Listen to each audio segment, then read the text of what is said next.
Allora, benvenuti e benvenute per questa terza giornata di festival e per questa giornata di studi dedicata, come sapete e come vedremo, interamente ai graffiti.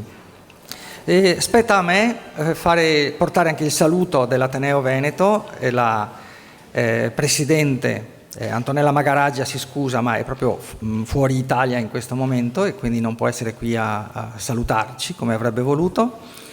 E quindi prendo come dire, autorevolmente la parola in qualità di socio residente e vi saluto e vi ringrazio per essere qui a parlare e ad ascoltare e a partecipare soprattutto a questa giornata di studi di Urbs Scripta, che è il Festival dei Graffiti di Venezia che giunge quest'anno alla seconda edizione. Il festival che nasce e viene ideato, viene condotto, cresce grazie a me, che sono Alberto Tosofei, e a Desi Marangon, che è qui al mio fianco, fa parte di un progetto più vasto di public history che nasce da un volume, I Graffiti di Venezia, pubblicato nel 2022, e dopo 5 anni di ricerche, studio, scrittura e che parte in realtà un po' più da lontano perché personalmente mi sono occupato di graffiti fin dagli anni 90, ma non in maniera scientifica o accademica, ma perché nel mio lavoro di ricerca e trascrizione delle storie veneziane che affondavano le loro radici nella tradizione orale, mi sono imbattuto in maniera straordinaria, perché questo sa offrire anche Venezia, in storie che avevano alla base, cioè potevano mostrare tra le pietre di Venezia proprio dei segni. E questa cosa entusiasmante poi è proseguita fino ad approdare in questo progetto altrettanto entusiasmante che appunto ci vede impegnati nella valorizzazione di questo patrimonio effimero, immateriale, ma così importante e così trasversale, perché i graffiti li intuiscono e li capiscono un po' tutti. Ecco.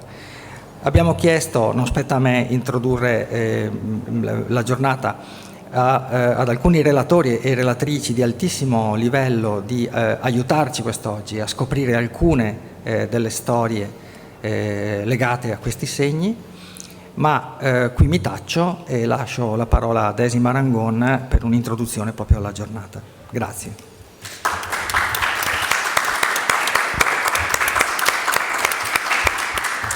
Grazie Alberto, benvenute a tutte e a tutti. Lo scopo di questa giornata è sostanzialmente approfondire il tema dei graffiti come fonte per la storia di Venezia. Ecco, su Venezia si è scritto veramente tanto, si è detto veramente tanto, ma ci si è spesso concentrati su una storia che era più fatta dall'alto. Invece i graffiti aprono uno spaccato su una storia che è più dal basso, sono quelle voci che stanno ai margini, quelle voci che non hanno voce solitamente. Una cosa che io ripeto spesso e che sento ripetere spesso è che i graffiti sono una fonte storica importante tanto quanto le altre. È vero, però più proseguo il lavoro di ricerca sui graffiti, più mi rendo conto che non sono una fonte come le altre, non per importanza ma per complessità.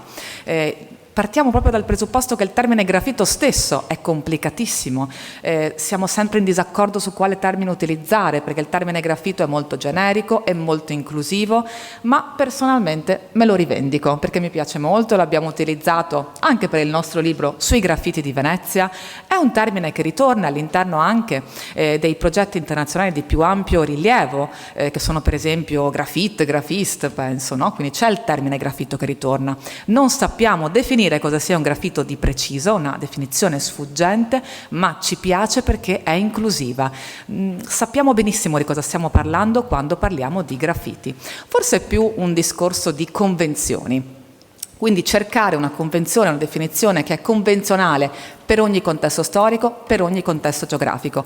E forse potremmo fare lo sforzo di concentrarci di più su chi scrive invece che su cosa o come lo si scrive. E allora ecco che il panorama si allarga grandemente. Ecco, io ho più problemi, ho più domande che risposte su questo tema. Forse anche le risposte stesse sono molteplici, non ce n'è una sola, però la cosa interessante dei graffiti è proprio questa: è un tema di studio nuovo che apre prospettive di ricerche nuove e entusiasmanti anche per la storia di Venezia, in cui possiamo in qualche modo tracciare, ecco, un nuovo percorso. E mi piace molto l'idea che Venezia sia un po' capofila di questo nuovo percorso, soprattutto con questa giornata di studi, credo la prima interamente dedicata ai graffiti di Venezia da più prospettive, da prospettive diverse, finalmente riunire tutte quante insieme in un'unica giornata di studi. Chiudo dicendo che il nostro Festival dei Graffiti di Venezia, Urbs Scripta, la città scritta, che ci dà l'idea di una città che era interamente ricoperta di graffiti, scritture, fogli, foglietti, in realtà ha una forte natura, una vocazione che è divulgativa, chiaramente, ma non volevamo rinunciare all'aspetto più accademico. E quindi ringraziamo i relatori e le relatrici che hanno voluto venire fino a Venezia per esporre le loro ricerche, per dare il loro contributo, e naturalmente anche la professoressa Nicoletta Giovè, che ha accettato di fare la nostra discussed e quindi un po' tenere le redini di questa giornata di studi. Ecco, non aggiungo altro, vi auguro un buon convegno, spero che possa interessarvi e lascio la parola alla professoressa.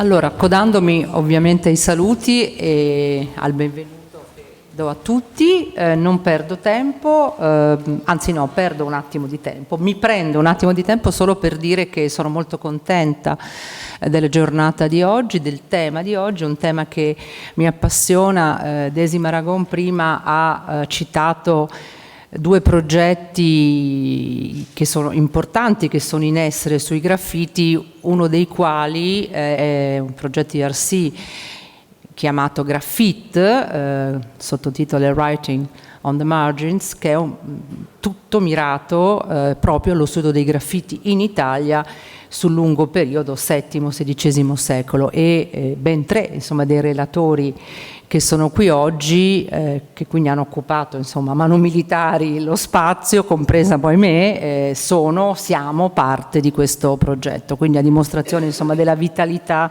del tema.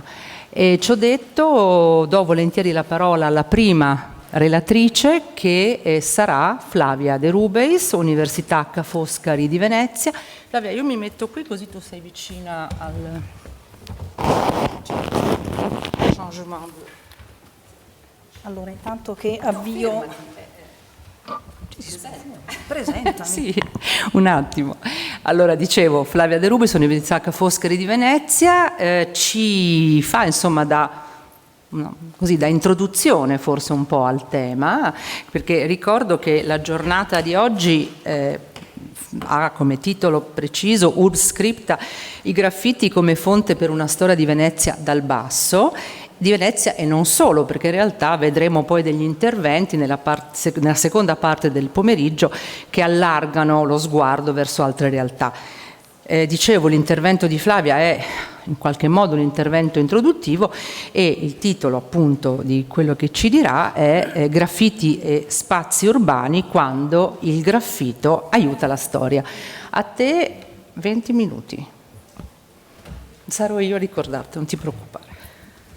Allora, intanto grazie mille, ringrazio in particolare Daisy Maragon e Alberto Tosofè per avermi invitato in questa occasione, e devo dire che ho accolto con grandissimo piacere, perché abbiamo, come dire, tutti messo a fuoco l'attenzione in particolare sulla città di Venezia, chi con una, come dire, permettetemi, arida vocazione accademica, nel senso di fotografare, rilevare i graffiti e buttarli in un database, chi invece con una capacità naturalmente di divulgazione decisamente superiore a quanto io non riesca a fare in nessuna delle mie molteplici versioni, e quindi con un lavoro di raccolta e naturalmente sono molto contenta perché sono gli interessi che confluiscono sullo stesso oggetto ma visti da vari punti di vista e con anche una capacità di narrazione diversa. Io spero di non essere, come dire, letale con la mia. Allora, il programma di catalogazione del quale mi occupo io in particolare prende il nome di Venezia, libro aperto, Vela. In particolare qui, come vedete, mi corre l'obbligo, sono obbligata ogni volta che parlo di questo progetto a mettere tutti i loghi e naturalmente in particolare il logo del PRIN che finanzia gran parte di questo progetto di ricerca. È un progetto anche questo che un po', come avete sentito dire, parte da interessi che vengono da lontano, in particolare è stato preceduto da una prima campagna di rilievi di graffiti che all'epoca non interessata da questo progetto, nel 2008 occupò l'interno della Basilica di San Marco, dove furono identificati all'incirca 1500 graffiti, i quali 1500 graffiti poi confluirono allegramente in un progetto che fa capo al Cyprus Institute ed è gestito da Mia Trentin. Dopo aver fatto questo lavoro ci siamo posti il problema: facciamo anche un qualcosa di altro, usciamo dalla Basilica e andiamo a vedere che cosa possiamo trovare all'interno della città, provando a seguire le orme, in particolare in una fase iniziale del progetto, le orme di turisti, di viaggiatori che nel tempo si erano recati a vario titolo dentro questa città. Ben presto ci siamo resi conto che in realtà non sarebbe stato sufficiente questa come idea per seguire il progetto e quindi la decisione presa è stata quella di prendere tutti i graffiti che sono presenti nella città di Venezia, nella laguna e poi estendendo un pochino anche la ricerca sulla Gronda, per mettere insieme tutti questi elementi in una banca dati che sarà disponibile, spero, entro la fine di questo mese, a disposizione di tutti quanti, con naturalmente però, ripeto, la caratteristica dell'aridità che in qualche misura segna, marca un progetto di tipo accademico dove verrà data la trascrizione, un rilievo e altre coserelline, informazioni varie. Venezia, come avete sentito, è stata oggetto di pubblicazioni, da ultimo ricordo per l'appunto quella curata da Tosofei e Marangon, e naturalmente la storia dei graffiti di Venezia ha sempre un po' incuriosito chi a vario titolo si è recato e si è occupato di questa città, e anche già nell'Ottocento abbiamo le prime attestazioni di questi viaggiatori che venivano. Byron a un certo punto parla del Ponte dei Sospiri e immediatamente i suoi commentatori citano addirittura dei graffiti che sono presenti nelle carceri e che quindi potevano in qualche misura vedere. Il progetto Vela, che è quello del quale oggi sentirete parlare, vi porto un po' di esemplificazioni per narrare questa storia, come è stato detto, la storia dal basso, ma anche la storia dal lato, una storia verticale. Scegliamo poi la direzione, se farla salire o farla scendere, questo è, come dire, a scelta. È composto da 3 segmenti: vela urbana, cioè la città, palazzo ducale e monastica. Ciascuno di questi ha un suo taglio specifico, ciascuno di questi si occupa di determinati aspetti naturalmente del rilievo dei graffiti. Noi come cronologia abbiamo una cronologia particolarmente estesa perché partiamo dall'11° e ci portiamo fino al XXI secolo.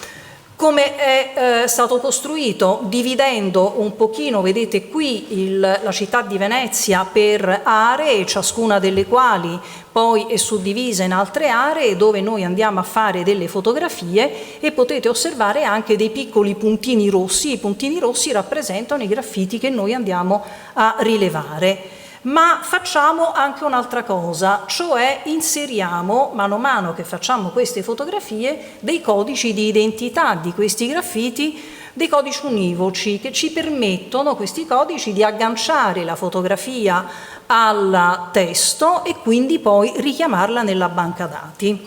Ma naturalmente che cosa facciamo anche? Cerchiamo di seguire la città nella sua evoluzione storica attraverso anche le varie mappe storiche che nel corso dei secoli hanno descritto la città e la sua evoluzione, i cambiamenti degli spazi, come la città è cresciuta, come la città non è cresciuta, dove c'erano prima costruzioni, poi troviamo dei giardini, poi troviamo di nuovo delle costruzioni, e quindi si è optato anche per sovrapporre, per una migliore comprensione della distribuzione dei graffiti, le mappe storiche, catasti o altro, sulla città attuale. E questo ci permette di capire al meglio il perché, per esempio, di grandi concentrazioni di graffiti in aree che oggi non sono, come dire, nell'occhio del ciclone del turismo, o sono delle aree rispetto alle quali ci si chiede: ma perché lì c'erano tanti graffiti di un certo tipo?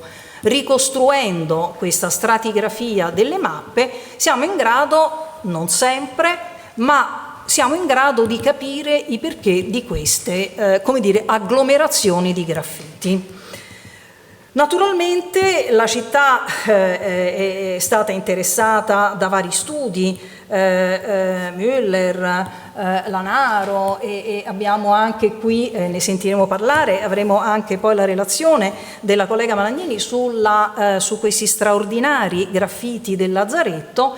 Quindi, come dire, io mi sposto su quelle che sono le mie competenze e quindi proseguo. Una delle aree che noi abbiamo si occupa di Palazzo Ducale. Ecco, qui vedete un po' i numeri, adesso dico sempre, adesso do i numeri, va bene?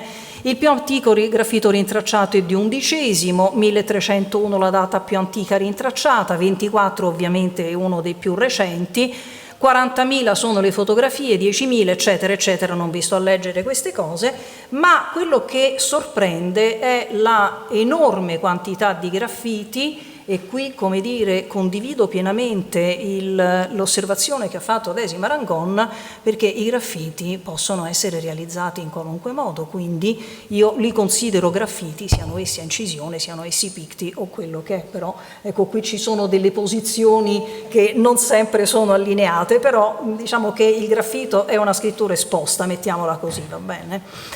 Il 20%, e qui non sono d'accordo con la collega alla mia sinistra, poi ci sono anche gli endotaffi, possiamo fare una lunga discussione, ma non è questa la sede. Comunque qui vedete che rispetto alla percentuale della città storica che noi abbiamo già indagato, abbiamo un numero decisamente elevato di graffiti che sono stati già in buona parte catalogati. Questi sono i numeri di qualche settimana fa, stiamo progredendo con l'aggiornamento. Tutto questo finirà in una banca dati che sarà consultabile naturalmente con il nome Vela, speriamo massimo entro la fine di questo mese, speriamo. Vengo adesso a Palazzo Ducale, uno dei rami di Palazzo Ducale, va bene? Qui anche vedete i numeri che riguardano Palazzo Ducale, vedete anche in basso a destra che cosa significa confrontarsi con un graffito, la stratigrafia dei graffiti. La stratigrafia significa quando li hanno scritti, chi viene prima, chi viene dopo, come possiamo lavorare su questi, e su questo ci aiutiamo a vicenda con l'altra componente del progetto che è UAV, che si occupa in particolare della fotogrammetria e quindi della possibilità anche attraverso la fotografia e l'incisione eventualmente di proporre delle scansioni cronologiche. Vedete in basso al centro 2 telefoni, qui sono molto carini perché sono stati incisi all'interno delle prigioni.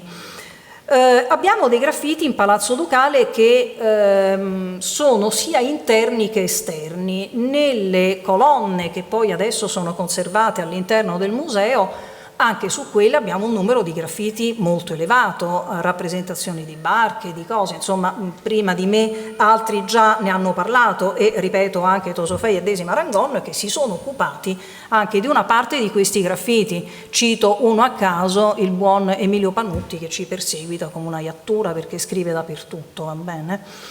Le navi, come è stato intitolato uno dei capitoli del volume dedicato appunto ai graffiti di Venezia, una flotta di pietra, Venezia è piena di questi graffiti, naturalmente trovarli dentro Palazzo Ducale fa immediatamente scattare la connessione Galeotti gli Aleotti, che a un certo punto costituivano il braccio, la forza per poter mandare avanti le navi e anche naturalmente con esse la città di Venezia. Palazzo Ducale però non è soltanto questo, presenta delle sorprese. Per esempio qui vedete, in uno degli ambienti delle scale di Palazzo Ducale, vedete due soldati che si ritraggono, si fanno un bel ritrattino. Vedete il primo in alto a sinistra, lo si intravede, è una foto a luce radente. Dal tipo di abbigliamento, dal modo in cui si sono rappresentati, e anche naturalmente tenendo conto del luogo dove si trovano, siamo in grado di proporre una datazione orientativamente al XVII secolo, ma anche altri che invece, questo è il rilievo sovrapposto sul graffito, perché altrimenti il graffito semplicemente non si vede molto bene. Qui abbiamo il graffito di Theodoros Rallis. Theodoros Rallis è un pittore vissuto alla fine dell'Ottocento, primi del Novecento, del quale non era nota, almeno nella bibliografia ufficiale corrente, la sua presenza a Venezia.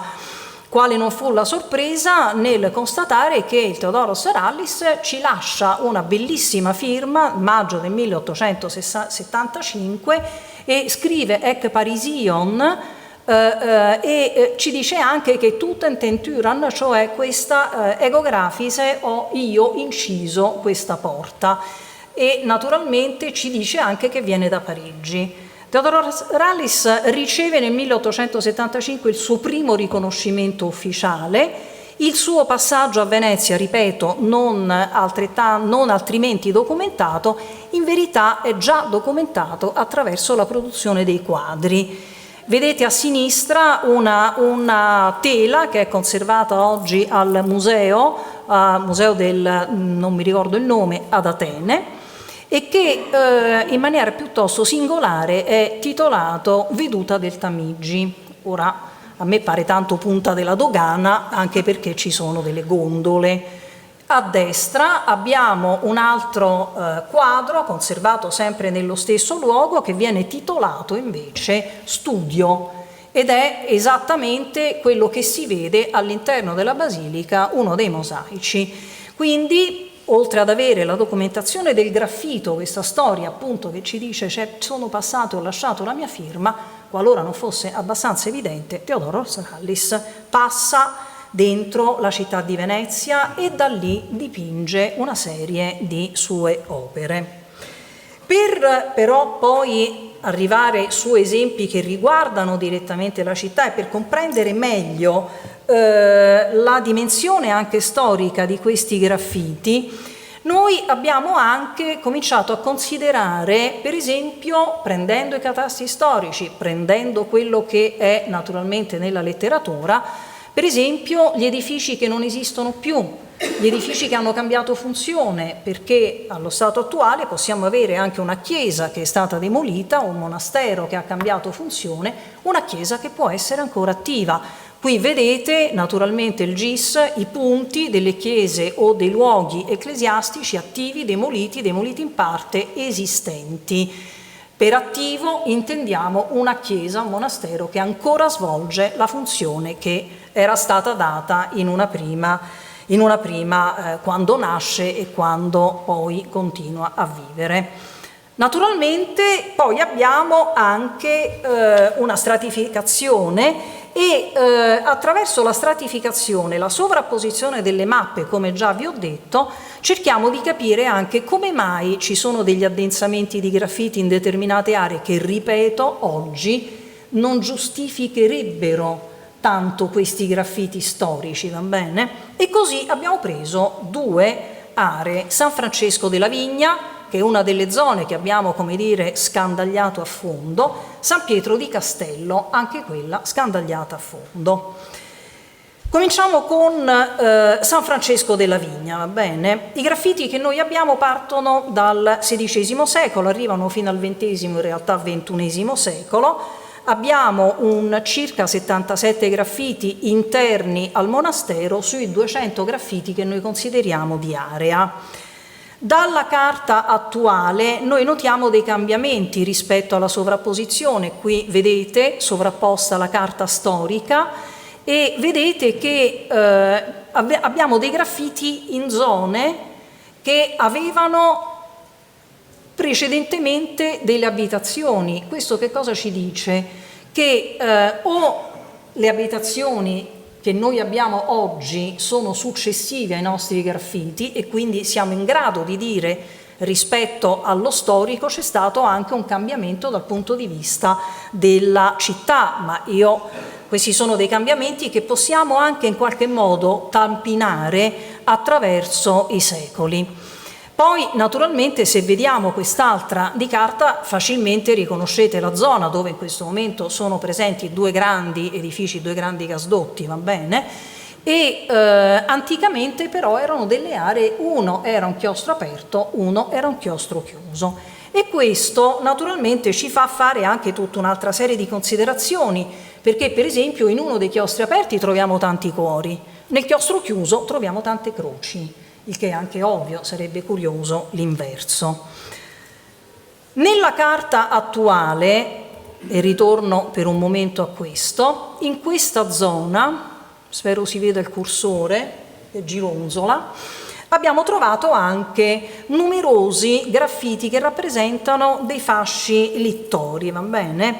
E si vedono i cambiamenti che hanno interessato questa zona. E poi troviamo questi fasci che sono incisi sui pavimenti di dimensioni anche ragguardevoli peraltro, e in alcuni casi troviamo anche i riferimenti alla gioventù italiana del Littorio, istituita nel 1937, quindi abbiamo un termine post e abbiamo sicuramente anche un termine ante. Poi abbiamo dei riferimenti all'attualità. Noi, come vi ho detto, prendiamo i graffiti anche, ce li portiamo fino ad oggi. Qui vedete un pupazzetto che ha una mascherina, è il Covid, questa è cronaca di oggi. Sul lato sinistro vedete l'acqua nel 2019 il livello dell'acqua, dove è arrivato, ed è inciso su uno dei tanti stipiti di porta che noi troviamo. Poi, come vi dicevo, dentro e fuori il monastero, fuori del monastero, nel chiostro aperto, abbiamo dei cuoricini. Dentro il monastero, viceversa, abbiamo un'ampia casistica di croci, date, firme, nomi. Naturalmente queste sono sempre le sovrapposizioni dei rilievi. Noi li fotografiamo, li ridisegniamo, qualche volta li rimettiamo sopra, altre volte li mettiamo di lato e poi facciamo la comparazione. Che cosa troviamo? Troviamo testo prevalentemente e un po' di figurativo.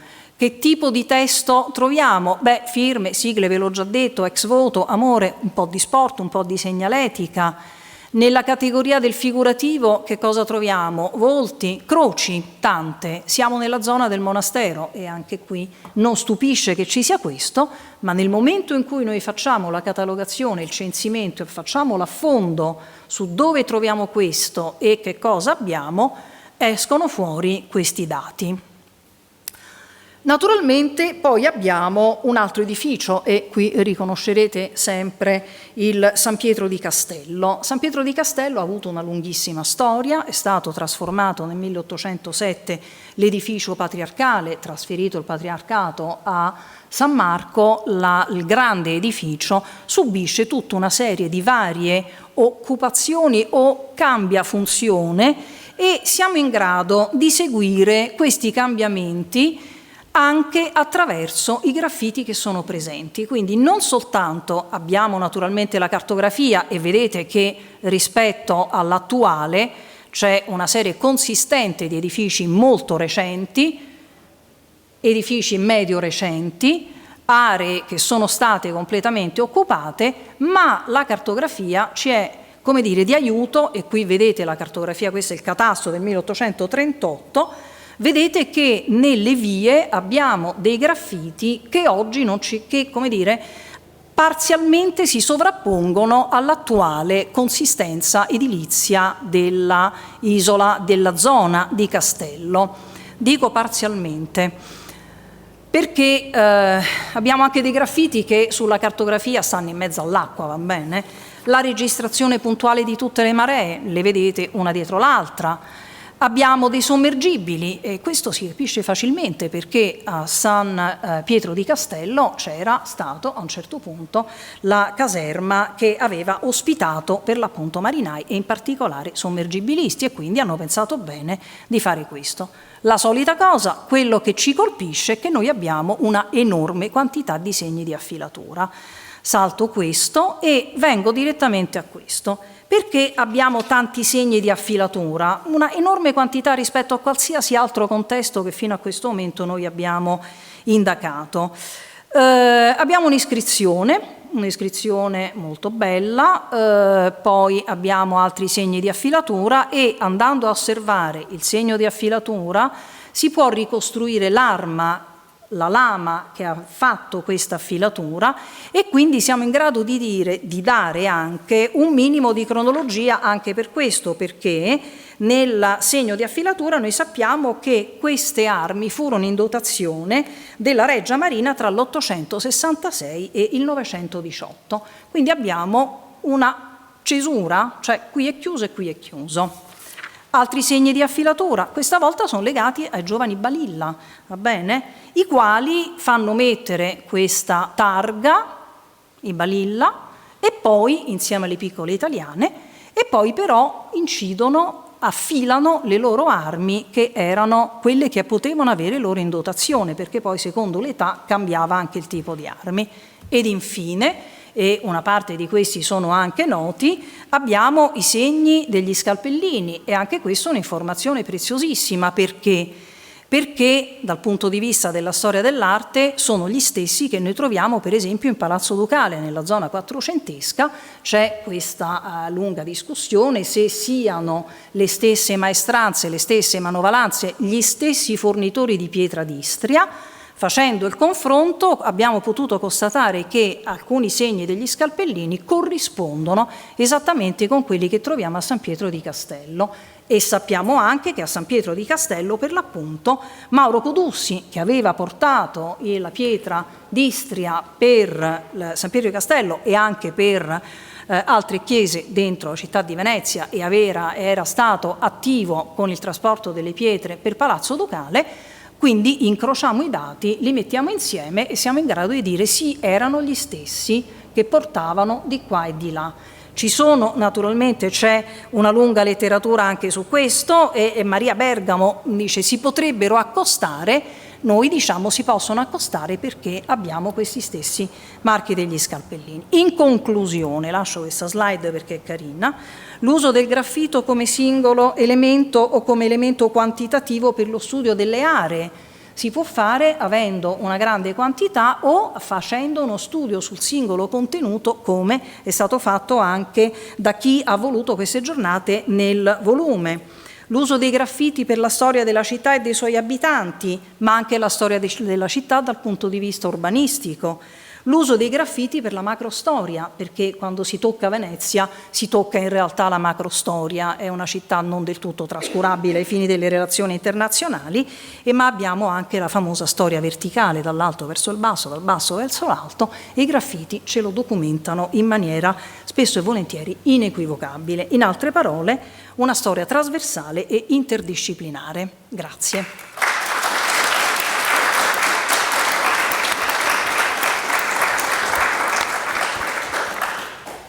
Grazie molte Flavia per la tua relazione.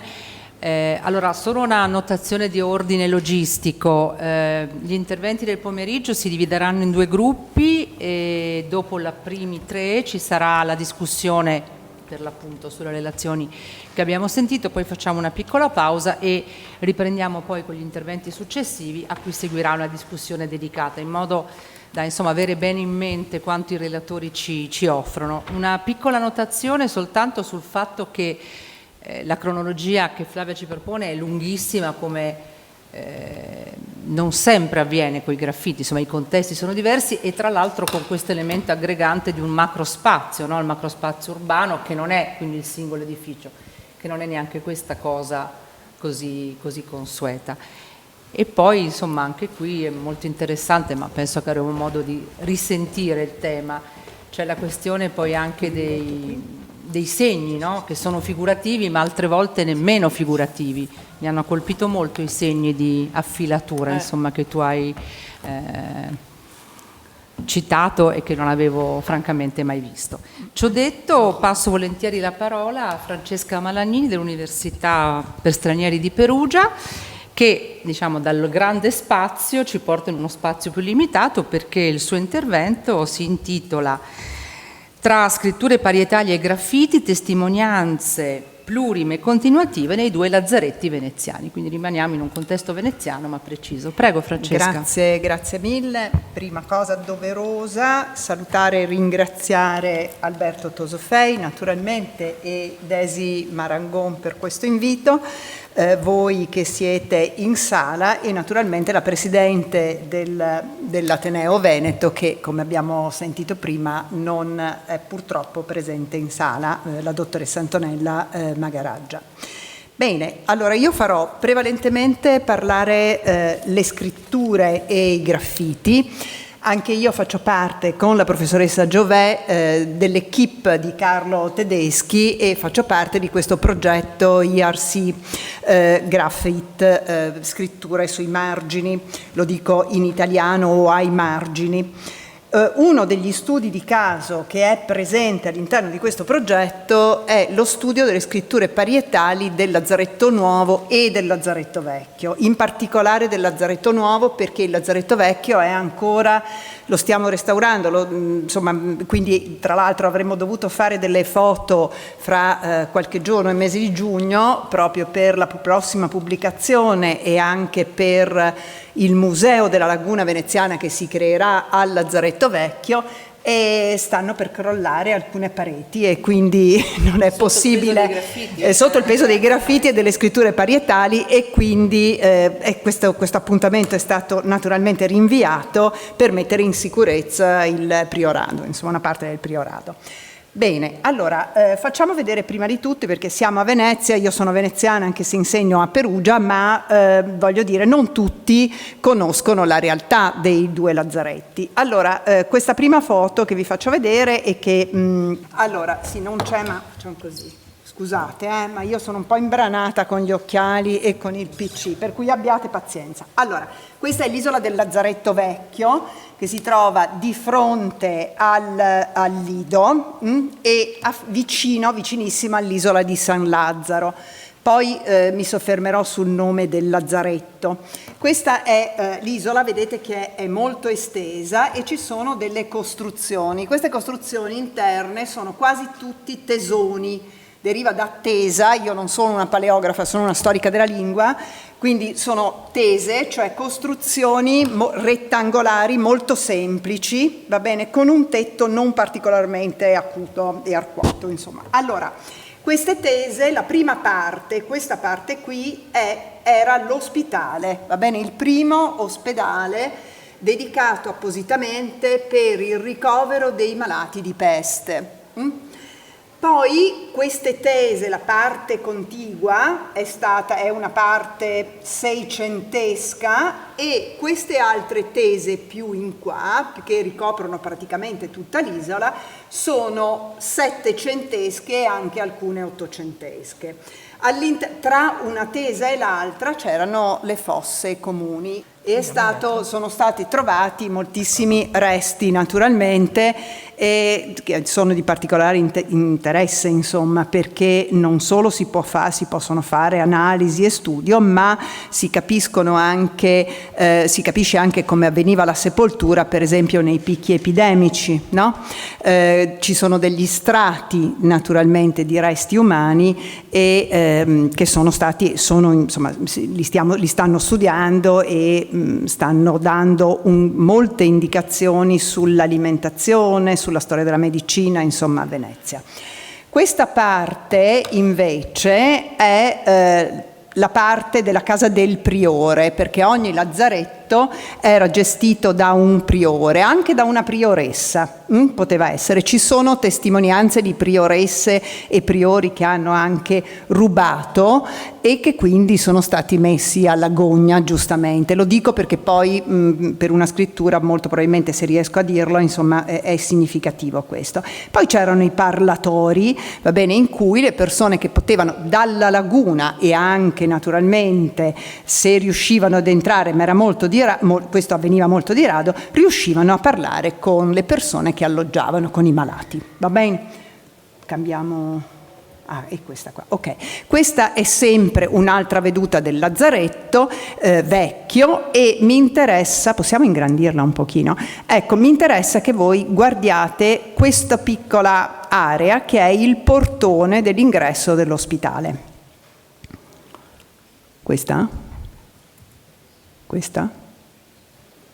La cambio. Vuoi andare avanti? No, che vedo. Ecco, questo invece, grazie, è il Lazzaretto. Avete sentito che ho parlato in veneziano, quando ho questi intramezzi parlo in veneziano, che non so sostenere una conversazione in veneziano, ma gli intramezzi li faccio in veneziano. Questo invece è il Lazzaretto nuovo. Il Lazzaretto nuovo ha delle costruzioni molto inferiori rispetto a quelle del vecchio, però conserva questo tesone che è il Teson Grando, si scrive Tezon ma si pronuncia Tesone in veneziano, Teson Grando, e ha una lunghezza di circa 100 metri, cioè è l'edificio, il secondo edificio più grande che si trovi nella zona a Venezia e in laguna dopo le corderie. Bene. Ecco, torniamolo lì con il portale.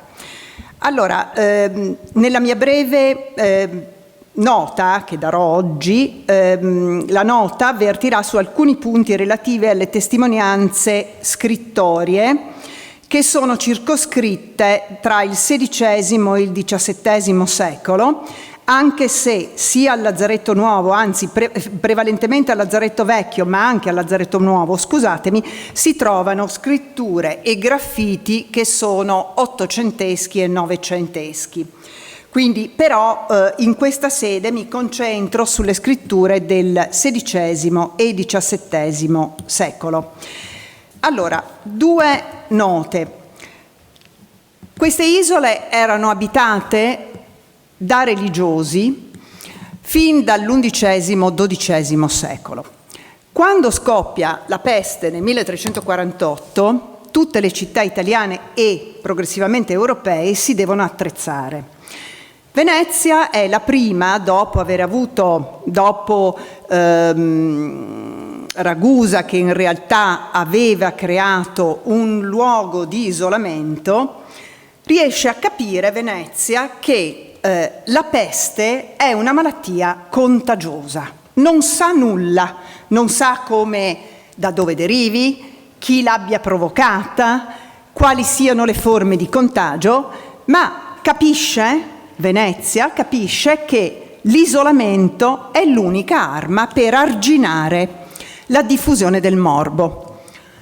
Allora, con la sua struttura a isole, decide che l'isola in cui si sarebbero potuti ricoverare i malati conclamati di peste è l'isola cosiddetta, da quel momento, isola del Lazzaretto Vecchio. Da cosa deriva questo nome e perché si chiama Lazzaretto? Quest'isola, abitata da religiosi prima, che vengono fatti poi, a cui verrà assegnata un'altra isola, che è l'isola di Santo Spirito, più a sud nella laguna, vengono fatti sloggiare, come si suol dire, e quest'isola aveva all'interno, proprio perché era un corpo monastico, aveva una chiesa bellissima, perché dalle testimonianze pittoriche e dalle stampe si vede la bellezza di quest'isola, di questa chiesa. Aveva all'interno dell'isola una chiesa chiamata Santa Maria e dedicata a Santa Maria di Nazareth. La parola Lazzaretto nasce da una sovrapposizione tra Nazareth, quindi la chiesa presente all'interno dell'isola, e con la parola Lazzaro. Lazzaro è naturalmente il miracolato, il lebbroso che viene risanato, ma è anche l'isola adiacente all'isola del Lazzaretto Vecchio, dedicata e la cui funzione era quella di ricoverare e alloggiare i malati di lebbra. Quindi abbiamo all'interno della laguna, nella laguna sud, fronte mare al Lido, vicino di fronte al Lido, che aveva una struttura naturalmente nel 1400 assai diversa rispetto al litorale di oggi, all'isola di oggi, abbiamo due isole dedicate rispettivamente, una al ricovero per gli ammalati di peste e l'altra per gli ammalati di lebbra. Questa vicinanza fa sì che probabilmente i veneziani sono famosi ancora oggi per storpiare le parole, per storpiare la toponomastica, per storpiare i nomi. Cosa succede? Che evidentemente queste parole che sono simili, no? Nazareth e Lazzaro, l'insieme, d'accordo, dà origine alla parola Lazzaretto, che è una parola che nasce da questa trafila, quindi Nazareth, Nazareto, Lazzaretto, Lazzaretto.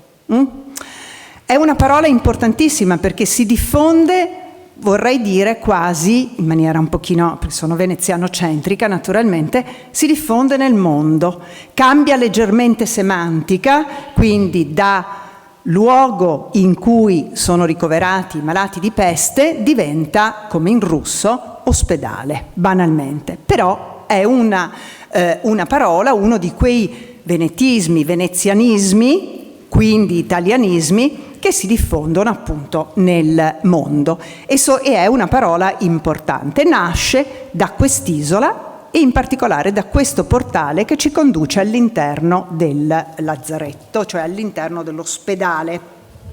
Allora, ho intitolato questa piccola chiacchierata con voi Scritture parietali e graffiti, perché io invece, al contrario di Carlo Tedeschi e anche di Daisy, va bene, distinguo tra scritture parietali, in questo caso abbiamo una bella epigrafica, e graffiti veri e propri. Allora, quali scritture o graffiti si trovano all'interno delle due isole? Abbiamo scritture di tanti tipi, scritture professionali, scritture spontanee. Allora abbiamo scritture come questa, bellissima, che è una scrittura professionale, cioè una scrittura, e questa sì è una scrittura esposta. Perché? Perché se sei d'accordo. Fin qua, su questo sì. Su questo sei d'accordo. No, allora, questa è una scrittura esposta che è stata fatta realizzare perché la Repubblica, naturalmente, voleva dare e voleva riconoscere il valore naturalmente dell'ospedale, il fatto che per la prima volta ci fosse un ospedale pubblico che alloggiava naturalmente persone di tutti i tipi, di tutti i censi, uomini e donne che naturalmente erano separati, ma alloggiava chiunque. Perché? Perché voleva naturalmente proteggere il più possibile la città dalla peste. Allora, questa è una scrittura in latino che possiamo leggere, ok? Ve la do, no, giriamo. Ve la leggo da qui perché è un po' difficile per quanto sia ricoperte nelle incisioni con l'oro. È una scrittura in latino del 1565 che recita: Ospitale vetustate collapsum divi marcer procuratores de citra, veri pii ac soli gubernatores ut qui al angoribus cruciantibus commodis liberentur summa cura instaurare, iusserunt annus salvis nostre 1565 del mense di Mazzo. Allora, i procuratori, la traduzione ai procuratori, c'è anche un errore latino in questa alla seconda riga, c'è un veri anziché un vere. I procuratori di San Marco de Citra, va bene, quindi quelli che da San Marco il punto di riferimento è sempre San Marco, quindi San Marco, Cannareggio, Castello. I procuratori di San Marco de Citra, governatori veramente pii e unici, affinché coloro che sono afflitti dalle malattie siano liberati più facilmente, ordinarono nell'anno della nostra salvezza 1565, nel mese di maggio, di restaurare l'ospedale rovinato dal tempo. Ma ci sono anche scritture non solo della Repubblica commissionata e fatte eseguire perfettamente dagli scalpellini, come nel caso del Portale, ma ci sono anche scritture, va bene, come queste, presenti nel Lazzaretto Vecchio, che sono bellissime. Queste sono state scoperte quando siamo andati a sfalciare, guardo Flavia perché lei conosce l'ambiente, anche Daisy, quando siamo andati a ripulire dai rovi. E quindi sì, nel porticato sono emerse queste scritture. Questa è una bellissima scrittura, ma non eseguita con la stessa perfezione dell'altra, naturalmente. E dice: Lorenzo, probabilmente Barcain, tutti questi cognomi con apocope finale, cioè senza la vocale finale, sono di area veneziano-veneta. L'anno 1727 fece questo per suo diletto e per far saper che fece quarantena, la morte a morte.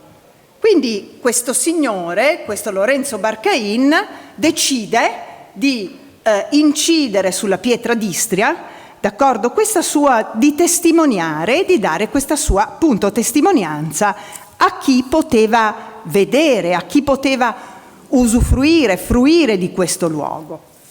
Altre invece sono scritture che proprio parietali, scritte, queste si trovano all'interno, questa è proprio nuovissima, è uscita da qualche mese. È una scrittura che si trova molto in alto all'interno dell'ospedale, è una scrittura seicentesca, una scrittura parietale, realizzata con il materiale scrittorio, è un coccio-pesto unito a ossidi ferrosi e a caseina, che era quella che serviva anche a impermeabilizzare il fondo delle barche, quindi sono tutti materiali che c'erano soprattutto al nuovo ma anche al vecchio, e recita così. AD 2 Zennaro 1608, questa non l'hai vista neanche tu, venessimo qua 16 buoni compagni a sborar le lane venute da Durazzo sopra la Marcelliana, pan, una Dio lo salve, Antonio Pa Dini Francia. Non sono riuscita a leggere nient'altro perché nonostante mi sia arrampicata con il trabattello, questo è davvero difficilissimo con una semplice ripulitura vedere quello che l'intonaco purtroppo non ha più conservato.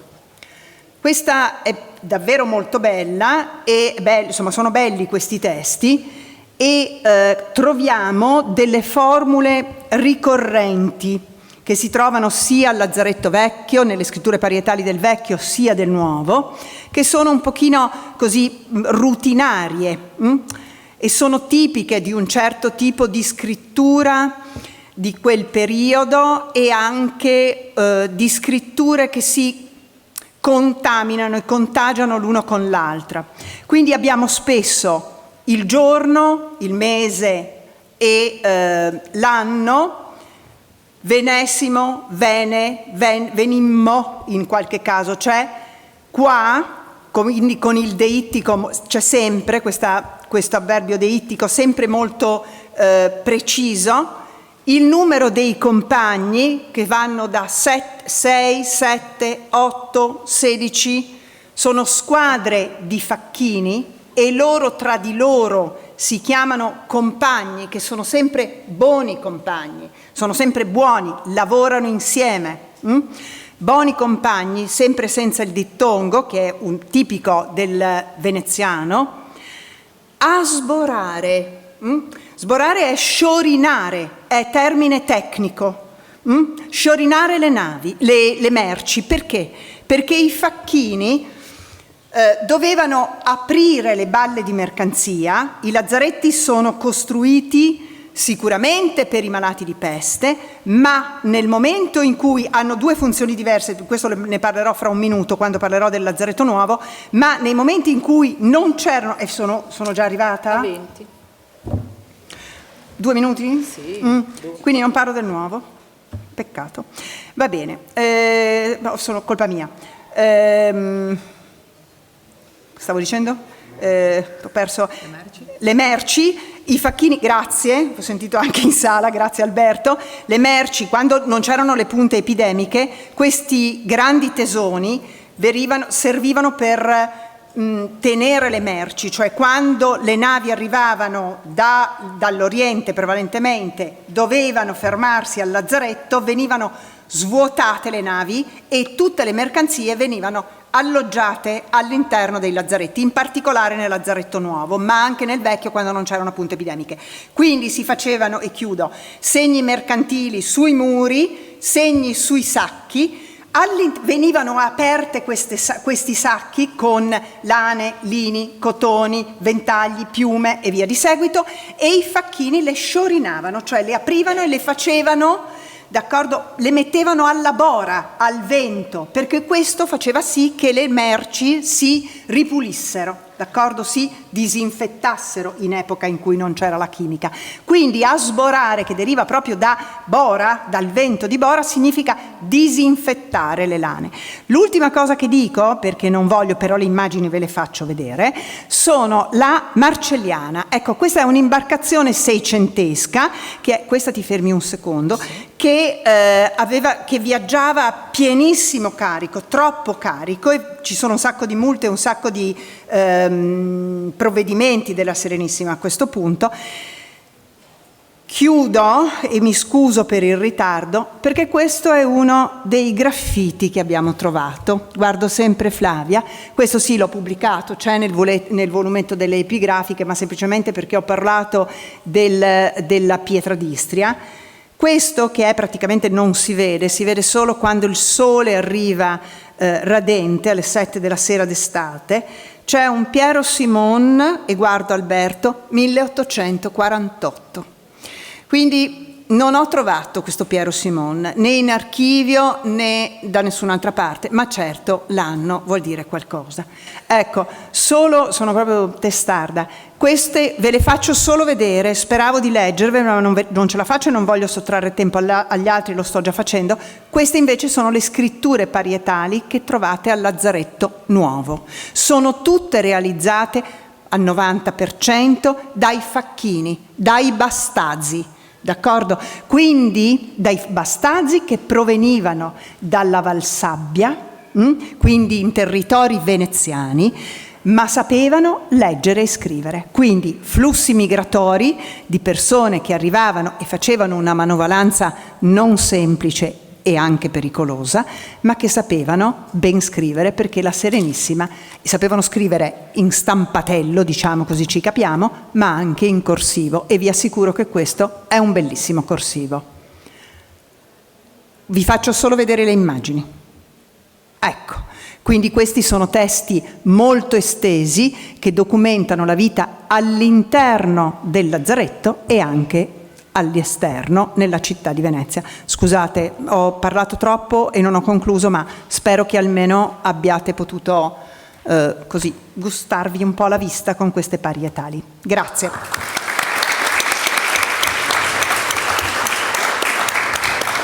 Posso andare? Scusami. Grazie Desi. Grazie Francesca Malagnini, in realtà ci hai fatto vedere tutto quello che volevi farci vedere, quindi almeno avremo occasione di rivedere, riparlare della cosa. Penso anche magari dopo, durante la discussione, insomma mi auguro che possa venire fuori. Tra l'altro dal tuo intervento c'è la questione terminologica che lascio perdere per ora, ma spero possa essere ripresa. E l'altra cosa che in realtà non funziona perfettamente con le cose che tu hai detto, ma credo che forse tornerà in altre occasioni, riguarda il rapporto fra lo spazio chiuso e l'io, no? Cioè la proiezione del sé in uno spazio circoscritto, anzi non circoscritto, chiuso, che è un concetto ancora diverso, che nei Lazzaretti viene fuori in maniera molto forte, e ci sono degli scriventi totalmente inattesi, quelli che ci hai fatto vedere, insomma, con dei messaggi anche inattesi che mi sembrano molto interessanti. E passo la parola, si è già insediato sul trono, a Enrico Valseriati, che insegna come me all'Università di Padova e che ci fa vedere i graffiti allo specchio in qualche modo, se posso usare questa metafora, perché il titolo della sua relazione è Spazi grafici e politici, tra virgolette, di strada, giusto? Nuovi vecchi approcci alla storia della Repubblica di Venezia. Quindi l'uso del graffito come ovviamente fonte, ma riflesso, non in maniera diretta. Quindi, ma insomma, vabbè, su questo lo dici tu, non lo devo dire io. Prego. Grazie Nicoletta. Grazie all'amica Nicoletta Giové, grazie agli amici Alberto Tosofei e Desi Marangon, con cui condividiamo da molto tempo passioni e discorsi sui graffiti veneziani e non solo, e grazie a tutte e tutti voi per essere qui, per le belle cose che abbiamo sentito finora. Ho visto anche un Giuseppe Togni da Preseglie, che insomma è zona da cui più o meno provengo, simpatico, bello. E non mi dilungo molto sulle premesse perché il tempo è poco, perché direi che Flavia insomma ha già detto gran parte di quelle cose che avrei detto io, quindi le salto a pie pari e parto da un passo di storiografia. Perché quello che vorrei fare io adesso, anche rivedendo un po' l'intervento dopo aver sentito le colleghe poco fa, è intorbidire un po' le acque, insomma, sporcarle un po', portare il discorso sul piano eminentemente storiografico, forse anche teoretico, rivedendo anche alcune posizioni mie stesse alla luce di quello che ho sentito. Cioè un passo da quello che io considero comunque il miglior storico che nei tempi recenti si è occupato, come storico, non come paleografo, non come storico della lingua, non come altro, di graffiti relativamente alla storia politica europea, cioè Antonio Castillo y Gómez, allievo di Petrucci, che da tanti anni appunto dedica grande attenzione alle scritture esposte, e qui arriviamo alle scritture esposte, soprattutto in Spagna, ma diciamo anche in altri luoghi dell'Europa moderna, e sostanzialmente individua 3 momenti per definire le scritture esposte. Il primo è ovviamente la grandezza della scrittura. Quanto è grande una scrittura per essere letta? Abbiamo visto l'epigrafe bellissima, umanistica, dell'ingresso del Lazzaretto di Venezia. Ecco, quella è proprio una scrittura esposta per antonomasia. Deve essere letta, deve essere chiara. Il secondo aspetto è la sua materialità. La scrittura ovviamente prevede sempre, come insegna l'amica Nicoletta, degli elementi di materialità necessari per essere definiti tali, no? E poi c'è un terzo punto che, insomma, direi è il più problematico di tutti, che riguarda forse la committenza, no? Quindi anche abbiamo sentito prima la perfezione a scrittura umanistica, l'imperfezione del Barcalin, come si chiamava? Barcain, insomma. Io considero quella di Barcain una scrittura a suo modo perfetta nel senso che quell'autore l'ha scritta nella miglior forma, cioè in quella perfetta che lui era in grado di fare, e ha rispecchiato comunque le caratteristiche della scrittura esposta, la materialità, la solidità della pietra, ecco, nello spazio pubblico comunque, perché è uno spazio pubblico, la dimensione, la leggibilità, che è tra l'altro, vorrei correggere in questo preciso punto amico Antonio, relativa. Se io sono davanti al portale d'accesso della Basilica di San Marco a 5 centimetri appunto dalla pietra, come ci hanno insegnato Daisy e Alberto, beh allora la grandezza non è importante che sia una scrittura epigrafica, una capitale quadrata enorme, può essere una scrittura molto piccola, come è il caso per esempio appunto di queste scritture e segni grafici che ho ritrovato del tutto casualmente, insomma, come dire, corrotto da Desi e da Alberto nel guardare ormai ogni anfratto delle città, sul fianco di un piccolo oratorio medievale di Brescia che si chiama San Mattia, che è ora sede in realtà di un mercato vintage per la comunità di immigrati cittadini, su cui appunto ricorrono i classici fenomeni grafici ed epigrafici che abbiamo visto sin qui: nomi, simboli, la chiesa stessa con il suo campaniletto e poi affilamenti, ecco, prove di scrittura, quasi probazione scalami a loro modo. In questo caso il supporto scrittorio è una grande pietra di Botticino nella Pietà d'Istria, ma il concetto è lo stesso, e siamo comunque nella Repubblica di Venezia, cioè a Brescia, che è la seconda città del dominio insieme a Verona. Ecco, questa tipologia di scritture ovviamente non è l'unica tipologia che la storica e lo storico possono trovare nello spazio pubblico della prima età moderna e della piena età moderna. Ce ne sono molte altre che appartengono alla stessa sfera, alla stessa, come dire, ordine semantico dal punto di vista grafico. Ci sono ovviamente le scritte col carbone. Sono graffiti o non sono graffiti? Vabbè, io li considero graffiti. Il fatto che non ci siano giunti, ma vediamo che in alcuni casi ci sono giunti, non significa, a mio avviso, che non siano tali. E poi ci sono ovviamente quelle che sono state definite le scritture effimere, i cartelli, le pasquinate. E arriviamo appunto a questi spazi grafici su cui Castiglio ha detto delle cose ottime, ma anche, mi verrebbe da dire, James Scott, Ronnie Ferguson, insomma, che su Venezia hanno detto parole importanti. Forse hanno trovato quell'aggettivo che ci manca un po' a tutti e potremmo mutuare con un po' di serenità, andando tutti d'accordo, che è vernacolare, no? La scrittura vernacolare, che non è necessariamente dall'alto, non è necessariamente dal basso, che non ci deve insomma far agitare più di tanto, ma riconduce bene tutto alla dimensione pubblica di questa scrittura. Pubblica, perché il tema della scrittura dello spazio grafico funziona solo se la scrittura è pubblica, e gli spazi pubblici in età moderna sono ovviamente quelli che abbiamo sentito prima, anche le chiese, anche i lazzaretti, il sagrato, il campetto e via dicendo. Ecco, forse una definizione per me, quella degli antropologi Scott e degli storici come Ferguson, che funziona un po' meglio di popolare, ecco, un po' desueto, un po' derivante anche dagli studi di Carlo Ginzburg, che non sono mai, come dire, venuti meno nella loro bontà, ma è forse anche tempo di affrontare con maggior contezza. Ecco, questo che vediamo al centro, cioè il sagrato della chiesa di San Giacomo di Rialto, Venezia è la città grafica per antonomasia, ormai l'avete capito, è il classico esempio di come uno spazio grafico in realtà sia uno spazio in cui le scritture competono. Sono in competizione, non sono una con l'altra, sono una contro l'altra molto spesso. Il gobbo, non mi dilungo su che oggetto è nello spazio pubblico di Venezia, è molto noto a tutte e tutti voi, è il luogo ovviamente dell'arengo, il luogo in cui vengono proclamati gli avvisi, ma è anche una pietra che parla con un'epigrafe, con una scrittura ufficiale, ecco, storica ormai, ma cioè storicizzante, ma ufficiale. Parla di che cos'era il gobbo nell'Ottocento. Era il luogo in cui venivano affissi i cartelli contro l'autorità. Era anche un luogo, è un luogo, se andate a vedere da vicino, su cui noi vediamo dei graffiti.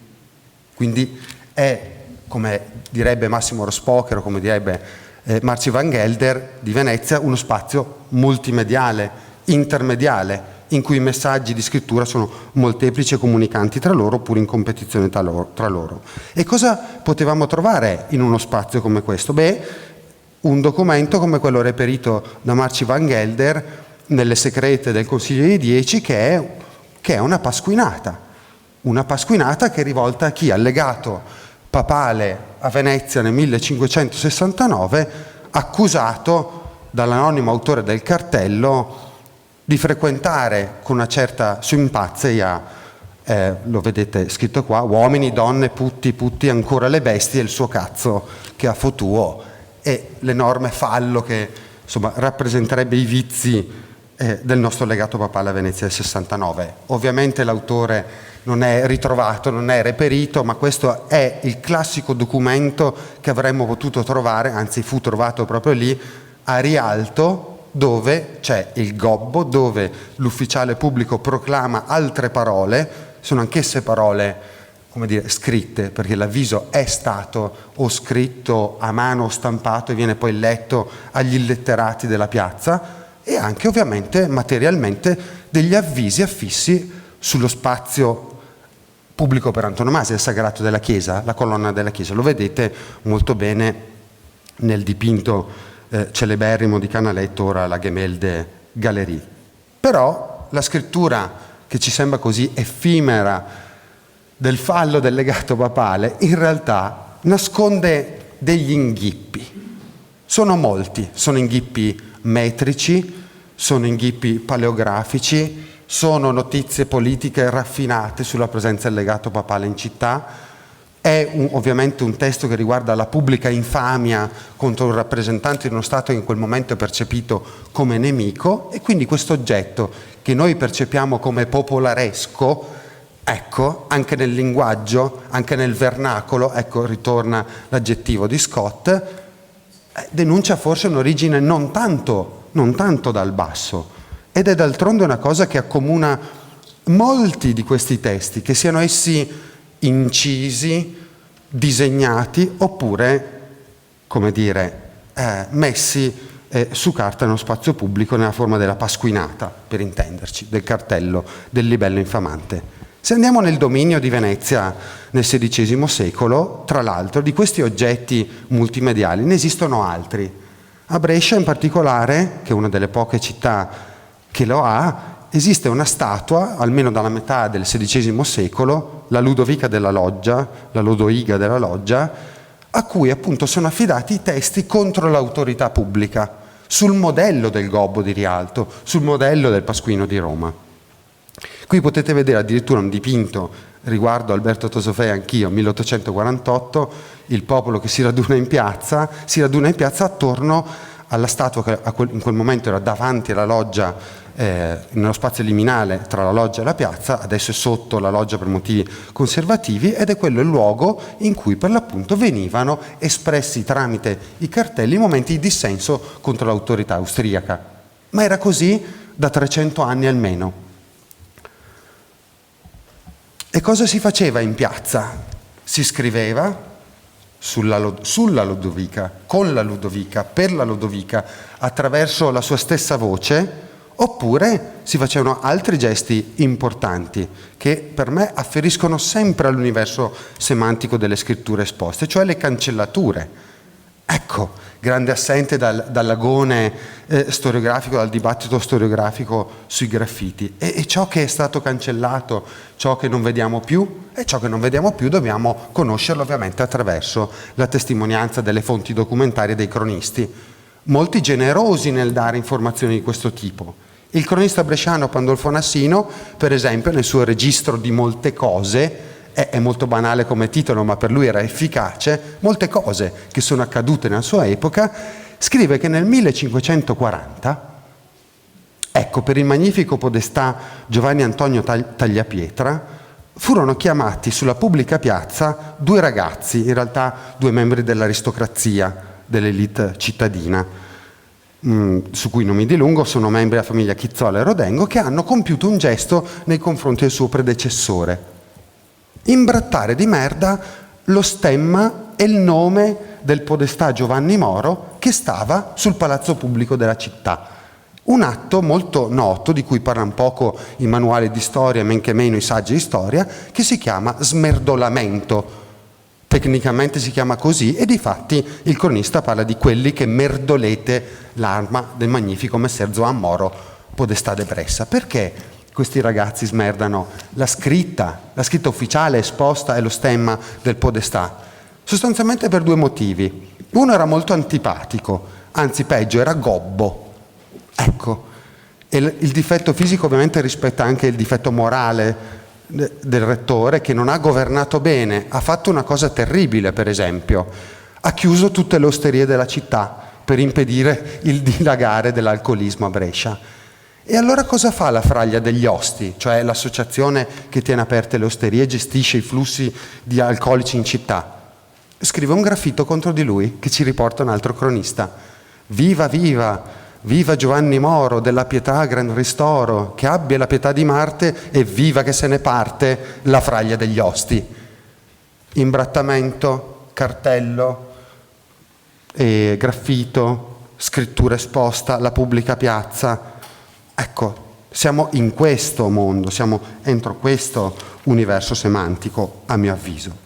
Ma potremmo fare anche esempi veneziani molto famosi, 1505, un caso che molti in questa sala conoscono, che riporta Marin Sanudo, Alberto da Padova, un legatore di libri, come dice anche Priuli per esempio, viene arrestato per aver offeso proprio su una colonna della chiesa di San Giacomo di Rialto, è chi? Il doge Leonardo Loredan, e anche il figlio. E come lo offende? Con un cartello in cui si mostra la decapitazione dei due patrizi veneziani e la Vergine che si rivolge all'Evangelista Marco chiedendo l'intercessione, fa sì, ecco, che muoiano decapitati il doge Leonardo Loredan e suo figlio. E potremmo andare avanti, credo, all'infinito. Ad esempio, facciamo un salto in un'epoca che forse non è probabilmente quella della prima età moderna, ma ci siamo dentro tirati per i capelli. L'epoca dell'interdetto, un'epoca di proliferazione di graffiti, scritture pubbliche, scritture esposte, sia ufficiali che ufficiose in una guerra, negli stessi spazi grafici e pubblici attorno agli stessi concetti. Ecco, un altro cronista bresciano, Giovanni Battista Bianchi, che va detto è un uomo proprio delle istituzioni, è il cancelliere vescovile della città, dice che la mattina un giorno del 1606 per tempo furono ritrovate nelle muraglie della chiesa di San Giuseppe dei Cappuccini e delle Grazie. Le Grazie è il santuario civico dove vanno a pregare il podestà e il capitano con la capitanessa e la podestaressa tutti i giorni, molti epitaffi scritti con lettere grandissime, grandissime. Ecco, ricordiamoci delle parole di Antonio Castillo y Gomez. E uno di questi epitaffi a San Giuseppe diceva: questo è un magazzino di messe. Ah no, siamo ovviamente nel clima contrario a Roma che imperversa nello spazio pubblico della Repubblica di Venezia durante l'interdetto. O ancora Bettolino de Frati: il diavolo vuol far della minestra di lardo col lardo di Leonardo Mocenigo. Qui si vende Domine Dio a buon mercato. Spelunca latronum. Graffiti grandissimi, dove? Sui fianchi delle chiese. Anche delle chiese, ad esempio, degli inquisitori del Sant'Uffizio, per esempio. E infine un gesto che ha a che fare con tutte queste scritture pubbliche ed esposte, perché sono tali. Ecco, l'autore dei graffiti si manifesta sotto la loggia, porta nelle mani, e si fa vedere appositamente, 2 boccali di terra pieni di sterco dipinti a somiglianza delle teste del predicatore di San Giuseppe e di quello di San Domenico, che è l'inquisitore del Sant'Uffizio. Ed era un eretico relapso. Questo è quello che avviene negli spazi pubblici se noi accediamo al confronto delle fonti. Le fonti non solo quindi quelle materiali, epigrafiche, grafiche, ma anche quelle d'archivio, anche i processi, anche alle lettere che i rettori veneziani inviavano alle alte magistrature dello Stato, in cui, ve lo dico, accludevano i biglietti, accludevano e riportavano i disegni fatti a carbone che trovavano sullo spazio pubblico. Uno non ve lo posso mostrare perché è estremamente blasfemo. 1542, siamo in anni molto particolari della diffusione dell'anabattismo nella Repubblica di Venezia. Sempre a Brescia, il capitano, diciamo la persona che si occupa delle guardie civiche notturne, che fa la ronda sulle mura alle porte, vede un signore incappucciato che sta disegnando sulla porta di San Giovanni, la porta che dà verso Milano. Fischia, tira un colpo di archibugio e questa persona scappa. La guardia scende e cosa trova? Orrore, trova, scusate, è una fonte storica, è ai frari, è nel fondo insomma delle lettere a così ai 10. È un'escusazio forse petita a me stesso, allo specchio per l'appunto. E c'è la Vergine Maria che riceve la stessa parola di cui parlava prima la nostra collega, ma in un altro senso di suo figlio, attraverso l'Eucarestia, ok?